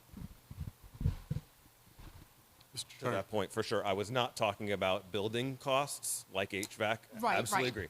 Thank you. Judy? Mr. Chair, I just wanted to offer that Dennis Kelly, who is our Superintendent of Public Buildings, is here, and I know he would not mind me mentioning his name. He's been part of the sustainability groups and the working groups regarding the mechanicals. I would certainly welcome through you, if it's okay, if he would like to offer any comments regarding the physical plant.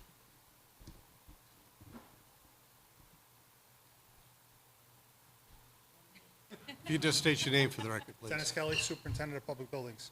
Thanks. So when we talk about cost, this will probably be the largest custodial crew I have because you're looking at, between the 3 schools, I probably have 6.5 people.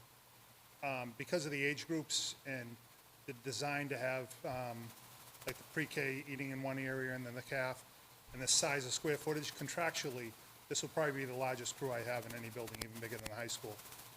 So my costs will go up. When you look at the cost of running the buildings today, school's out, but my guys are in there stripping and waxing floors. It's 98 degrees up there. So these buildings aren't using much except for electricity right now. There is no HVAC really running in any of them. So when you go to the new school, your costs are gonna increase for utilities because this will be a 100% electric building and it will keep the building temperature the same all year round. We don't have that today, so this will be a better educational environment because kids are in a constant temperature. But for that, there is a cost. The maintenance cost for filters, the maintenance cost for all that. Right now, I run a couple of pumps and some exhaust fans. I'll be having air handlers that will be, need filter changes and belt changes and general maintenance. So all those things are additional costs to run the building that we don't have in an older building. But again, the educational environment goes, I would say, light years ahead in that experience. We're looking at, right now I'm stripping and waxing VCT tile. We're talking about flooring that doesn't have to be stripped and waxed. So in the summer, I'm not doing that. So now the schools try to run programs, the rec tries to run programs in these buildings, and there's only like a 6-week window because I need to get in every room and strip. So that savings goes away there because now we're able to use the school more. So you get more of a benefit from the school. So those are some of the things you have to weigh out. But to say the school's gonna cost less to run than these three, it's from a facility side, it's not true, but it's gonna be a better environment for all inside the building year round. Okay. Does that answer the question? Thank you, yes. Mr. Chair, Mr. Scott, Sure. The last time they showed that visual, I think you were in there. Weren't you changing a light or something? I think I was on the Dennis For those 3000. that were looking at me, I didn't see it in the new I was one. looking for you. They were supposed to put me in dunking a basketball this time. They didn't. Do you anticipate an additional staff? You said I you will have 6.5. definitely have a larger crew there. Yeah. So right now, that's 6.5 people between the three schools. On a building like that, I'll probably be anywhere from 8 to 10, depending on the programming of the lunches and everything else. The smaller kids actually take a lot more time to clean up after than the older kids. So the high school crew, they don't have as much small detail cleaning up, picking up food and all that in the classrooms every day, where these classrooms, these kids actually eat in the classrooms, the hallways, the CARES programs will be there. So when you look at some of those additions, that's a lot more maintenance for my team. Right, so that's not moving around, that's hiring for, Yeah, I'd be potentially for hiring new additional. I'd take the custodial six staff. and a half from those three buildings, bring them over, and then I would still have to increase anywhere from 8 to 10, depending on, again, the programming and what gets done. But changing the types of products in the buildings does help. When we look at the old buildings, we've switched a lot of that to LED, so we're no longer changing light bulbs on a regular basis. This building would be all LED, I would assume. So there's no light bulbs to be changed on a regular basis. So that's a wash. But when you look at square footage, I still have to maintain every one of those air handlers, every one of those pumps, everything to keep everything running on a regular basis. My general maintenance for my staff goes up. When you look at an all-electric building and all the different materials, could there be an increase in my trade staff for an additional HVAC person? We've gone 100% electric on the town hall. We've gone 100% electric on the senior center. Those systems take more maintenance, whether it's a contractual outside or internally we hire staffing. It's always cheaper to hire staffing because we can manage that and keep it going. But, again, what we're in today and what we're trying to get to as an educational environment, that would be the cost from my side to get there. Thank you. And conversely, to the school committee, to Mr. Ruggiero, who's here, the superintendent of finance, to follow up on Mr. West's question about consolidation. I know that the teachers won't be consolidated. You have the same ratio with the kids to the teacher, but you have 3 different principals, 3 different vice principals, other secretarial staff and things of that nature. I would assume that there would be 1 principal, not 3, maybe 2 vice principals, not 3 or 4. So we're anticipating a reduction in that type of staffing? Hi, Paul Ruggiero, Assistant Superintendent of Administration and Finance. As part of this project, we did have to put a budget together for projecting FY29, FY30. The number of students, it won't really be changing, and we have contractual obligations, student-teacher ratios. We don't envision really, we repurpose the staff.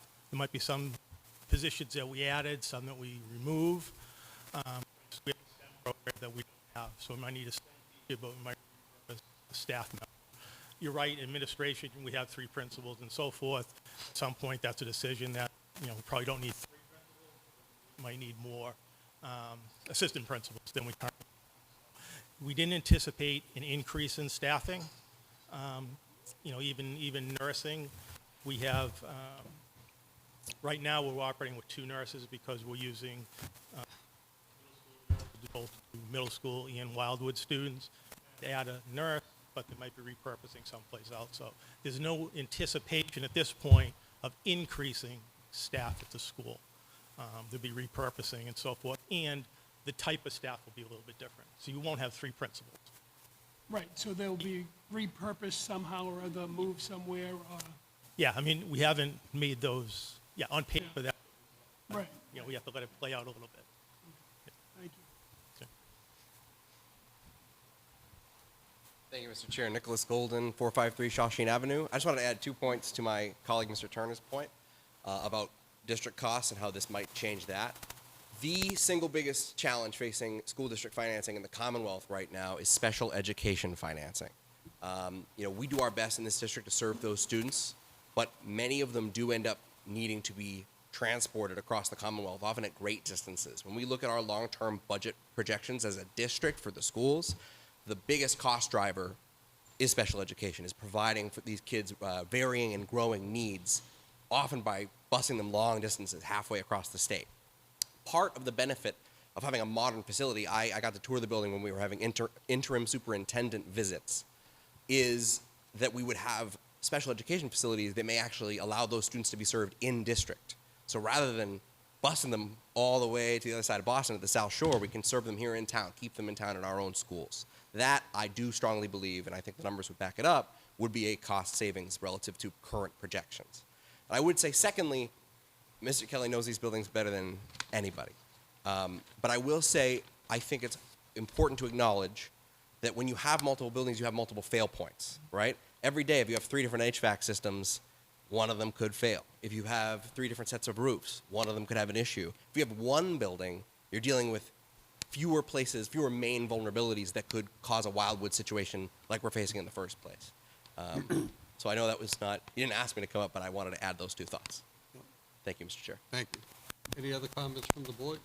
I'd just like to go back to my question to hear from the Finance Committee. Sure. Finance, Ms. Magaldi? Marian Galezzo, Finance Or Committee, Galuzzo, and also excuse me. on the Wildwood School Building Project Committee. We are just getting these numbers as of today. Sure. So as a committee, we have not discussed anything as of yet. That's fair. Thank you, Marianne. You're welcome. Okay. Any other questions from the board?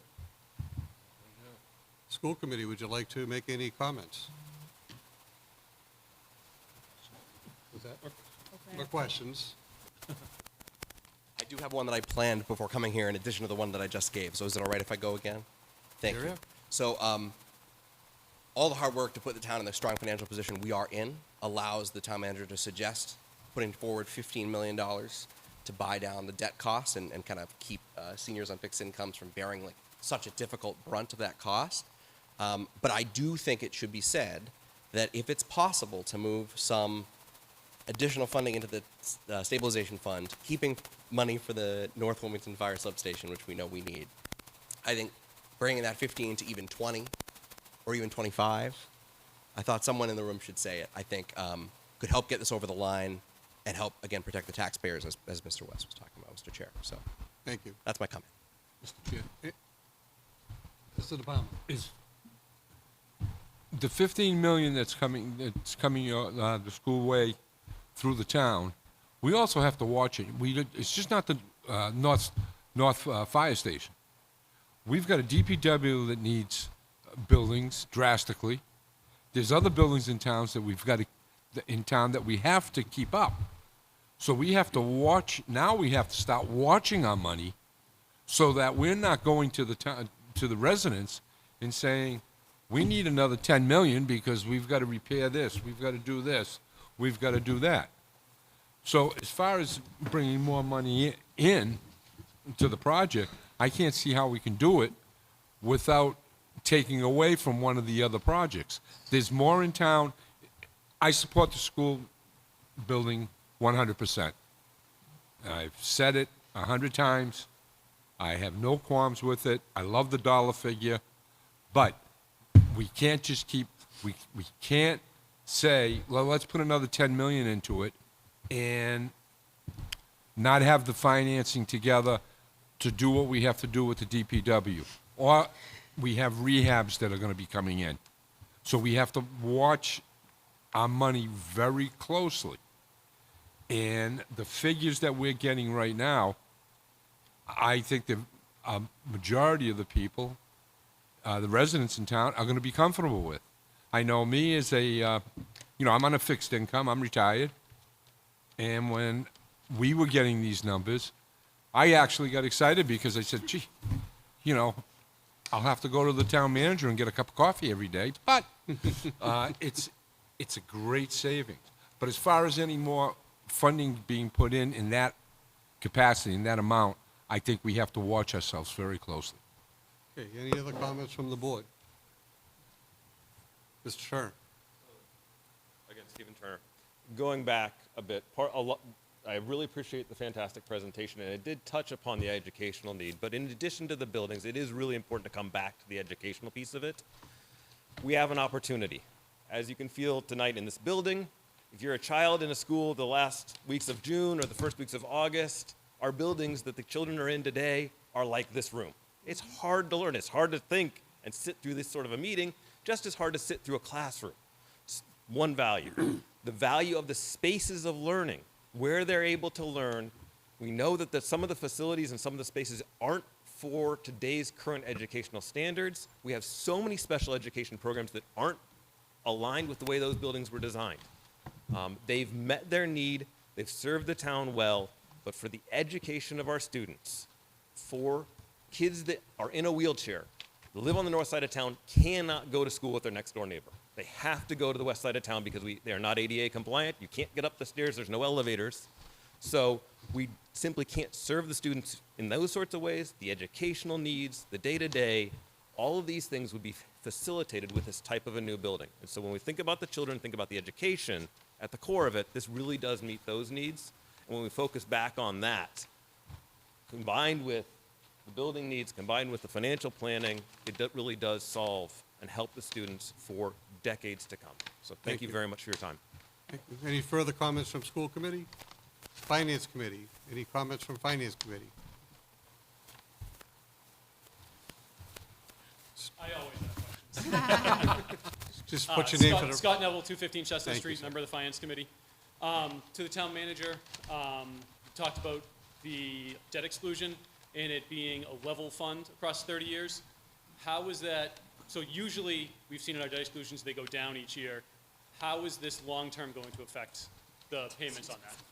So that's a good question. So what, the benefit of doing what's called a declining debt exclusion, like we did on the high school, is that it reduces the amount of interest that the town has to pay over the course of the 30 years. The downside is year one is about twice the payment of year 30. And so looking at a project of this magnitude, we have kind of a choice to make. We could do it as a declining debt schedule, but the number for the debt exclusion in year one would rise significantly. And then by year 30, it would be less than the 422. For the extra interest that the town would have to pay, I believe a plan like this is worth it because it gives you, it's a fixed number for a fixed period of time, and everybody can just, you don't have to know what year we're in to know what your payment is. So that it does come with a cost. There is an interest cost for the town.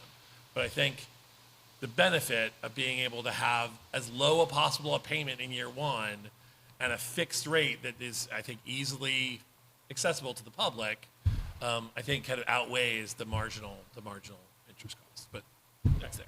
Thank you. The tax calculator that's going to go up hopefully tomorrow, yes. Does that include removing the 15 million from the town portion? Like if we're planning on... It's based on the hypothetical that was placed out tonight. Yes. Perfect, okay.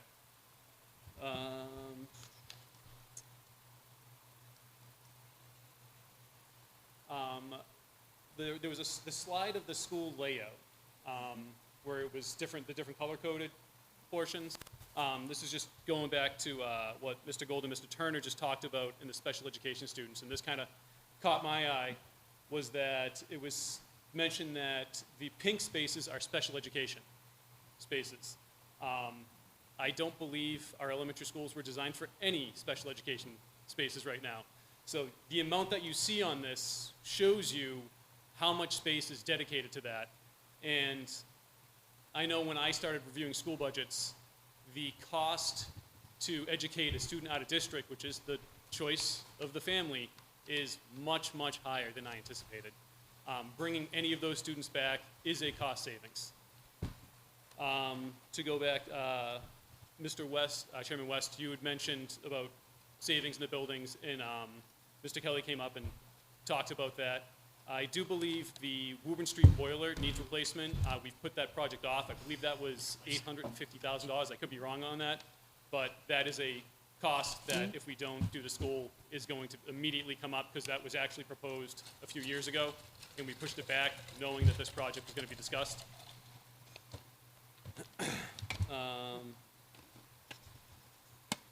Mr. De Palma, you had brought up the DPW barn, possible library renovation, fire substation. So that's all, you know, the fire substation, we have $8.5 million for free cash next year planned to go to that. That's the current plan that I've seen. Do we have a target for a free cash minimum? Do we have a level we want to keep it above? Like, do we have a percentage of our budget that we want to keep it like above 15% of our budget, or how much free cash do we want to keep at all times, essentially? Yeah, so that's a very interesting question, and you know, I think right now I am not inclined to deviate from the strategies of my predecessors. As you know, as we go into next year's budget cycle, I'm definitely going to be evaluating our free cash position and trying to determine whether or not that, you know, how we use it appropriately. I think, you know, things like the fire substation, things like if we do a DPW barn or if we do a library in the future, my goal would be to have our free cash position support those projects while letting the debt exclusion support the school. And in my mind, I'm kind of trying to keep those a little bit different, but there's a point, and whether that's at, you know, 20 million, 25 million, you know, I don't want to lock myself in right at the moment, yeah, no, but you know, I'm certain that I will bring that up with the finance committee over the next year. Tomorrow night. And one last thing that I've heard other people talk about, and it's my own ignorance, I don't know how this works, but the senior tax exemption, what do we have for that in town? Do we have something like that in town? And when's the last time it was reviewed? Yeah, so there are several different tax programs for seniors and veterans. We have some tax exemptions. We have some tax work-off program. We have a senior tax exemption. We have some veterans tax exemptions. As part of my kind of moving through the next couple of months, I'm going to be sitting down with Karen Rashis, who's our assessor, to go over whether or not we can expand those programs for seniors in light of projects like this, and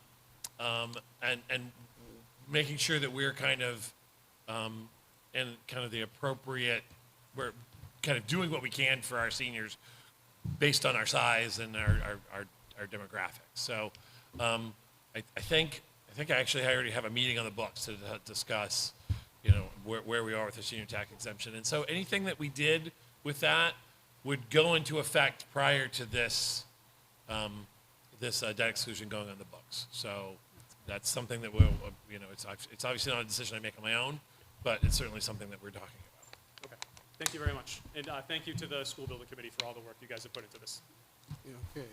Anybody else from Finance Committee?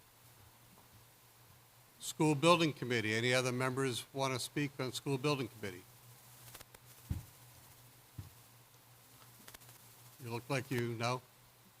Okay. I wasn't planning on taking public comments, but in retrospect, I do agree with Mr. Kyra that we've been here for a while, so If any member of the public would like to come in for a brief comment, it's getting hot and late here, so if we could, Yes, my name's Stephen Barabee. I live at 300R Salem Street, and I'm a butter to the north. I guess I've gone to 3 of the meetings, and my question is, why are we building a high school for elementary school students at this point in time? why are we building, I'm sorry. It's a high school, so why are we building a high school? That's my first question. I think we're building a middle school, but you guys It's a high want to school. take any, I'm not sure exactly how to reference. We are building a pre-K to 5 elementary school. If you're talking A high in, school building. It's a high school building. What I've about seen is plenty of them. Okay, let me ask another question. Did you actually look at any existing elementary school buildings that you could use from the model school program? did we look at a model school program for Yeah, buildings? Elementary school buildings, because there are those out there that have been built for students PK through 5, or maybe 4. Gardner did one. They got 80% from the state. 3 schools side by side, put together, 16 acres. You got the room to put it on. Why are we building a high school building? Why are we putting a high school gymnasium in here? Why isn't it an elementary school? Why is it so expensive? It's going to be the most expensive school in the state. They're telling you it should cost about 110, 112 million dollars, and you're spending 173 million. Why? Can you explain that? Who's telling us that we're spending $111 million? No, I said that, okay, MSBA is probably saying it should cost about 115 million. I did some round numbers in my head, 55%. You multiply it out, because we did a high school, and the 55% was close to the total cost for the high school, so I did some math in my head and said 115, 120, maybe I said 112, I apologize for that. Oh, it's not 173 million. So why didn't you show an elementary school, pull the one from Gardner, and show that as a example against what you're showing, which is basically the same high school in 25 different spots? I can't. I know you. well, I can't answer that specific question. We are designing for an elementary. Let him talk. You asked a question, let him talk. We are designing an elementary school for the smallest learners within the community. It has a 12,000 square foot gym, which was approved by the building committee after extensive outreach with the community, since the fact that we're consolidating 3 smaller gymnasiums that are utilized at public all the time, and we're consolidating those 3 schools into 1. So you go from 3 gyms to 1. The building committee thought it was prudent to design that 1 replacement gym larger so it could serve community needs. so This sir, I think the answer is, 3 to 1, I agree. you might be That's building something what you're conceiving to be the size of a high school, or the Yes. budget of a high school, but the project we have at hand is a pre-K through 5 And there are middle school. appropriate elementary schools you could have used. You never showed any of them. Okay, For the model school program, you have to be invited into the model school program from the MSBA from the You could have get-go at taken the the start of the Gardner school and project, dropped it in there. based on enrollments that are similar for model schools that are made. okay. We're not there. Is there anybody else who would like to speak?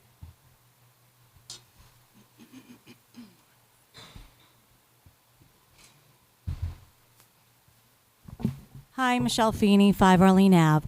I have a question, and I wondered this when I saw the survey for the first time last year, and I've wondered, and I think Mr. Barabee spoke about this.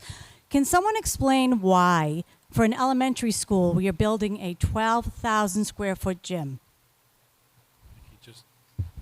They just explained that. But who decided that? Like, what is the norm? What is the average elementary school size gym? Who can answer that? 6,000 square feet.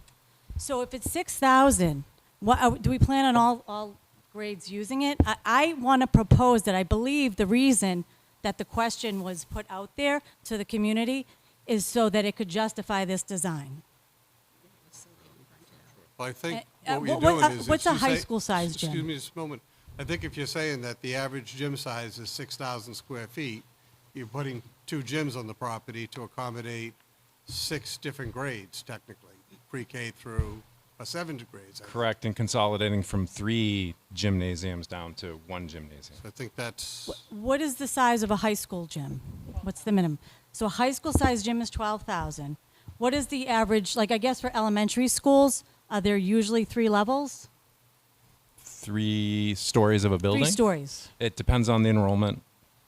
So how many have you designed that are, like how many is average are the 3? How many 3-story buildings? Yeah, how many 3-story buildings? More than half of our buildings are 3-story. It For depends- pre-K through 5? For pre-K through 5. It depends on the site and what you have available to spread out on the first floor versus trying to stack things up and preserve site space. Okay, so do you expect all 5 or 5 grades to use the gym? I just don't understand why 12,000 square feet. And is the MSBA funding the whole 12,000 for the gym? well, hold on, first question first, and then we'll move on. You got, what was the first question, is do you expect? All the grades, all students at the elementary school will have access to the gymnasium within the facility. Okay, and then the second question was, the MSBA, will they be paying for the gymnasium? So the 6,000 square foot of extra space is not eligible under the MSBA's guidelines. So that's part of the local share. So why did we design this? Why are we doing an extra 6,000 square feet? So as Lee said, for community needs, because we're losing 3 gyms So you're losing 3. and with you're 3 getting 2. elementary schools being closed. So why not an 18,000 square foot gym? Because it sounds like the needs of the building, correct me if I'm wrong, is 12,000, and to go 18,000, you'd probably cut into your floor plan, and we'd have to pay for that cost as well, correct? But I'm just saying, I'm just following your logic. You said that if we're consolidating 3 and we need 3, 6,000 per school, then why wouldn't it be 18,000? You look like Judy. So I understand the question at hand. Just to step back, if I may, regarding the building structure, we're consolidating pre-K through 5. So the intent was to go up versus out to be respectful of the boundaries and the site limitations that it has, while trying to have the playground space that's age appropriate, as well as bringing traffic onto the site for queuing so that it's not out on the roadway, to be able to make sure that we have the least amount of reduction in the field space with the fields that we may lose with the consolidation. So rather than go out and wide and encroach more on the abutters and the neighbors, the decision was made to go with a higher building that certainly meets the standards in Wilmington for the building height. The other part of that too is right now, I would just say to you that the middle school has kindergartners going in it now, and it's 3 floors, and I haven't received any sort of word in town hall that situation isn't working. It's not optimal, and it was meant to be a temporary situation. But I understand that, it is 3 levels, and that may be viewed by some as being a high school, but the intent is to serve the population that it needs to serve with that amount of people, to have age-appropriate spaces on different floors, to be able to make sure that a pre-K student is not interacting with a 5th grade student. You put the older children on the upper levels. Certainly this will be ADA compliant. Back to the gym piece, that was a building committee decision. There was outreach with the recreation department as well as the athletic director for the high school. There was a survey that went out to the public. Certainly it did not receive a unanimous vote. It was deemed to be voted by the building committee, not unanimously, to go for the 12,000 square foot.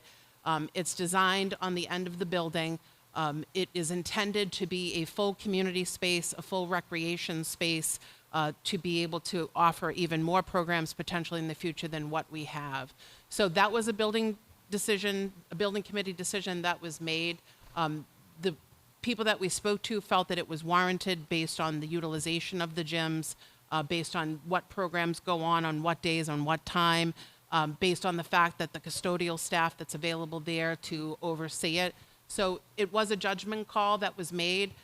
It would be more difficult to try and add this on after the fact if we undersized it and felt that we didn't design it for what we need, and to try and retrofit a building that's brand new and try and put it in after the fact. It was deemed more prudent, not, like I said, by the majority to vote it into this design. That's why it's being presented. Mr. If you could have one final comment?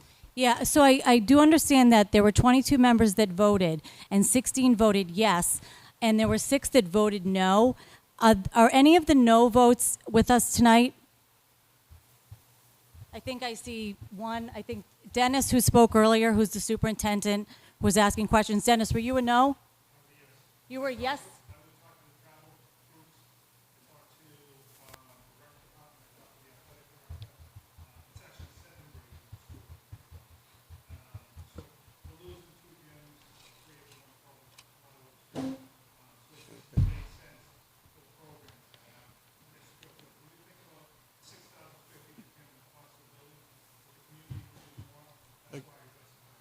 Let me rephrase it. I meant for the original vote Okay, on yeah. October 8th. Were you a no? For the school? Okay, so Okay, Dennis, the Ms. Sterry, superintendent, was a oh. no. I just want to point that out because I don't think a lot of people watching realize that. Okay, well, thank you very, Okay, thank you thank very you. much for that comment. Is Mr. anybody Chair. else? Mr. Chair, may I offer one additional comment, if Yeah. I may, that I think is relevant? The other part is, too, is we have a very elaborate CARES program before and after school. And a big part of that is recreational activity. And they have a great setup at the north, but the needs of the CARES program is going to evolve at that site. So we wanted to make sure that we had the appropriate community spaces that we could keep large populations of students before and after school that have the visibility and supervision that they need. We're going to need the space. So it was a committee judgment call to make a bigger space because we felt that the community would need it, the educational spaces would need it, and that it was the better choice moving forward. Thank you. With that, I'd like to ask the school committee if you could take a motion to end your meeting.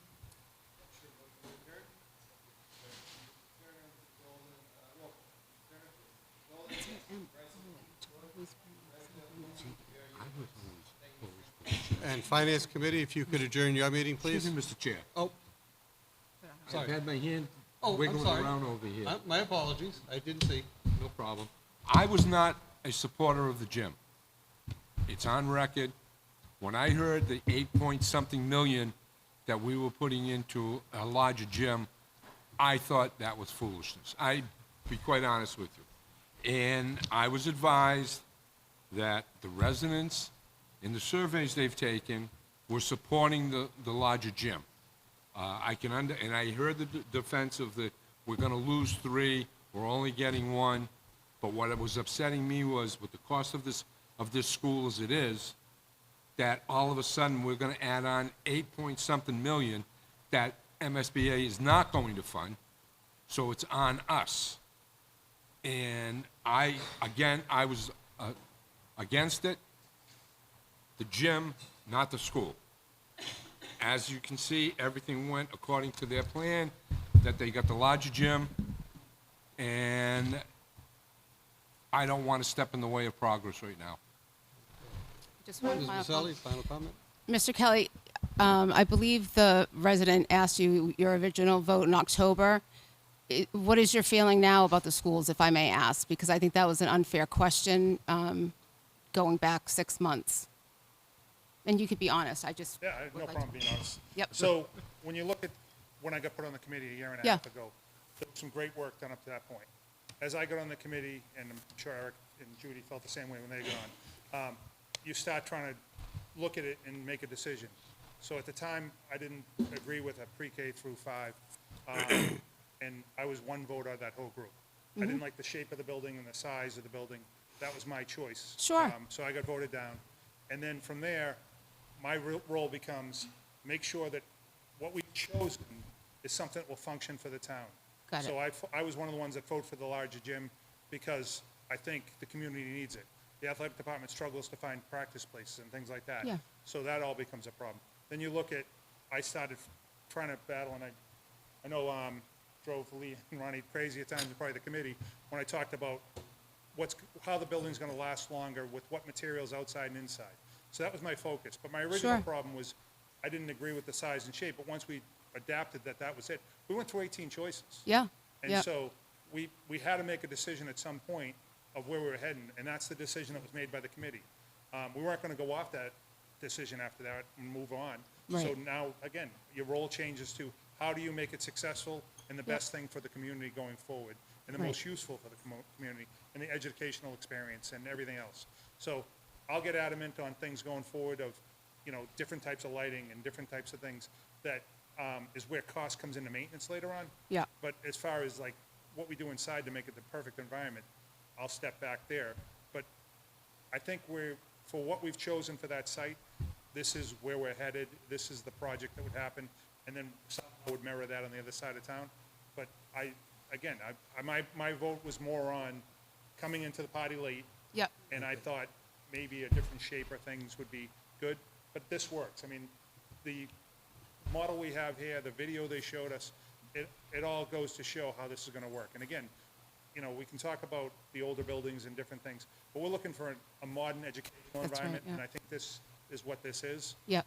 So if that's the goal of the community, then Right. this is the project we probably need to move ahead with. And I appreciate it. I just didn't want it to be it was just dangling out there that you said no, and I wanted and that's perfectly fine. There was Just like the rest of us, you have that 100 right. votes we've done in the 67 Absolutely, meetings that but I have just gone didn't on. want that dangling out there as like, the superintendents didn't want this. I just No. wanted you to explain, and you have a seat and a voice at the table at all these meetings and have influenced obviously the design, but the way it's going to work, because it's going to be you're going to be running it. And as I've worked with most people in the room, I'm not shy. I speak No, my I know, opinion, right. and So I always will. appreciate you explaining that. I just wanted to So, give like, context to that, because I thought that was From this point on, our unfair. goal is to make this the best building that we can Yep. with the money that we want to allot to make it a great community building. Right. Thank Thank you, you, Mr. Dennis. I Kelly. appreciate it. Thank Fine. you, Mr. Chair. Thank you. All set? Okay. Finance Committee, could you adjourn your meeting, please?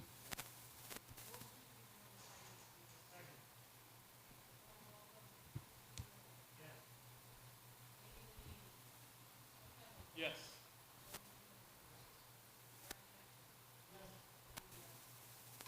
Thank you very much. Thank you, Building Committee, and thank you for that presentation. So, we're all set? Everybody can go now. Okay. If possible, I'd like to adjourn for 5 minutes, just to kind of give a stretch break. I'll make a motion to adjourn. Second. All in favor? Yay. I'm sorry. I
So, okay, we have board to consider.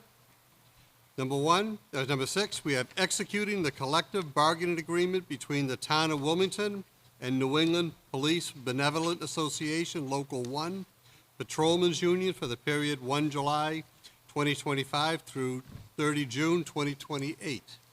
Do I hear any motion on that? Well, first, I believe so, after a conversation with the police chief, he was in agreement with the language change that had been proposed in on page, the top of page 8, the first red line sentence, which would now say, language for non-criminal justice degrees to be added, subject to submission by the chief of police and approval by the town through the select board. Okay. So is there a motion to accept this contract amended as the town manager stated? Mr. DePalma? I make a motion that we accept with the change in language. Okay, is there a second? Second. Second. Is there a discussion? Ready for a vote? All in favor? Okay. All opposed? No. Oh, we're done. Okay. Board to consider signing the purchase and sale agreement relative to the sale of town-owned land located on Sheldon Avenue, map 50, parcel 18, pursuant to an affirmative vote on Article 43 at the annual town meeting of May 3rd, 2014. So moved. Is there a motion? Ms. Maselli, is there a second? Second. Mr. DePalma, any discussion? All in favor? No opposed? Did you vote in favor, Liz? Yeah, Okay. I made the motion. Okay. So moved. Okay, board to consider the town manager appointment to the Economic Development Committee. Would like to talk on that? Yes, so, leave the, I would like to, let the board know, that I will be appointing Nicole Kelly from 8 Fitz Terrace, Wilmington, to the, Economic Development Committee. Okay, is there a motion? No, just an announcement. This is just a, there's not a, there's no motion. Just Okay. a- And then we also have a chair appointment to the Economic Development Committee, and you have that here. Just like to know that I'd let you guys know that I'd like to, I plan to appoint Christopher Villatoro from 32 Faulkner Ave to the Economic Development Committee. Any questions? No, but Comments? I'd just like to thank you guys for getting these guys appointed before the next meeting on the 22nd, so we have a full score. Yes. What was the plan? Okay. Board to consider request of Michelle Nolan, Wilmington High School Girls Soccer Boosters, to use the municipal parking lot on Middlesex Avenue for a fundraising car wash on Saturday, August 9th, 2025, from 9 a.m. to 12 p.m. So moved. Okay, is there? Second. Second, any discussion? Just, is there any conflicts with the town at all? No conflicts. Okay, all in favor? Any opposed? Okay. Board to consider request of Wilmington Sons and Daughters of Italy and Wilmington band parents to use the municipal parking lot on Middlesex Ave on Saturday, September 6th, 2025, from 7 a.m. to 4 p.m. for purposes of conducting a yard sale to raise funds. Now, they're asking for a rain date of Saturday, September 13th, which is our town meeting. Yeah, so, I know That's that not Bev moving, is it? reached out. Did we ever hear back from them about the rain date? Yeah, and I think that's gonna be a challenge for that rain date, just because Yes. we know at 9 o'clock that parking lot's gonna be filled with people, unless we move it to the Shriners, as Mr. Kyer had suggested. So we do a motion to just, Approve with them choosing a different rain date? yeah, well, why don't we approve September 6th Yes. from 7 a.m. to 4 p.m., and then if they want to come back with the rain date, they can come back? Is there a motion to approve? Mr. Mr. Palmer, second. All in favor? Thank you. Public comments. Oh, sorry. Sure. Mr. Piero, on that, now we have a full group. Have we yet officially appointed Mr. Piero as our representative from the board of selectmen? I thought we did it at our last meeting, Yeah, or we 2 did. meetings ago. I thought we did. Yeah, I think we took Yeah. that vote, yes. Yeah, We talked about you leaving, yeah. but I don't know. But I thought, Bev, do you remember? We did take the vote? yeah, Yeah. yeah, because I said that I was leaving that position, and then I recommended Yeah, Jake, we did and then that. we voted on that. No, Yep. we're fine. That way, we need to eventually appoint another member of the board of selectmen to the school board. School building committee. Right. Two people Yep. have expressed interest in that, so at some point, Okay, maybe we should put that on our next agenda? Okay. Put that as a, fair Can enough? do that?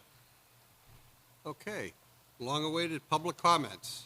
Seeing nobody from the public here, I'd like to move on to announcements. Anybody have any announcements? Okay, new business. Do we have any new business? Kyra? just want to, say the kids enjoy the summer, right? School is out, Yeah. make sure that they stay safe. Safe. and careful out there, as well as the people who are driving cars and whatnot, and have them enjoy summer lake and all the good things that we do during the summer. And also the teachers. Yes. Second? Yeah, so I just wanted to just kind of mention the Fun on the 4th Yeah. this week. If you show up on Wednesday night, there might be a chance that the town manager is going to be in a dunk tank. Just, I'm not going to give any times, you're just going to have to show up and keep checking. That's incentive. So come on out to Wednesday, but come all week. Okay, any other announcements? Mr. Chair, Mr. Manager, can you read our important dates? Yes, important dates. Through October 5th, the Farmers Market on Town Common on Sundays from 10 a.m. to 1 p.m. Great time, you should definitely go. On June 25th, we have 4th of July festivities on the Town Common, beginning. On June 28th, we have Family Day on the Town Common, including fireworks. And then on June 29th, we have the spectacular fireworks. And so everybody come out this week, it's gonna be a wonderful time. July 4th is Independence Day, town offices will be closed. Our next meeting of the select board is July 14th, here at Town Hall, Room 9 at 7 p.m. And then our last meeting of the summer will be August 18th for the select board, Town Hall, Room 9 at 7 o'clock p.m. Okay, with that, I'd like to do salute to service. Our salute to service this meeting is William Savasic, who enlisted in the U.S. Army May 26, 1961, where he served as an administrative specialist working in Washington, D.C., and was discharged on May 25, 1964. From Fort Myer in Arlington, Virginia, at the rank of specialist, he was awarded the Good Conduct Medal.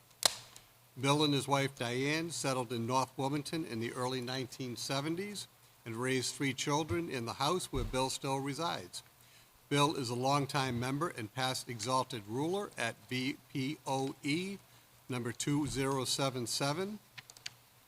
He volunteered with the Wilmington Youth Hockey, Wilmington Little League, and the 4th of July Committee for many years. So we salute his service. Thank you, Mr. Salavic. So, that said, I would like to entertain a motion to adjourn. So moved. Mr. De Palma, is there a second? Second by Mr. Kyra. Any discussion? All in favor? Thank you very much. Have a good night. Good night, everyone.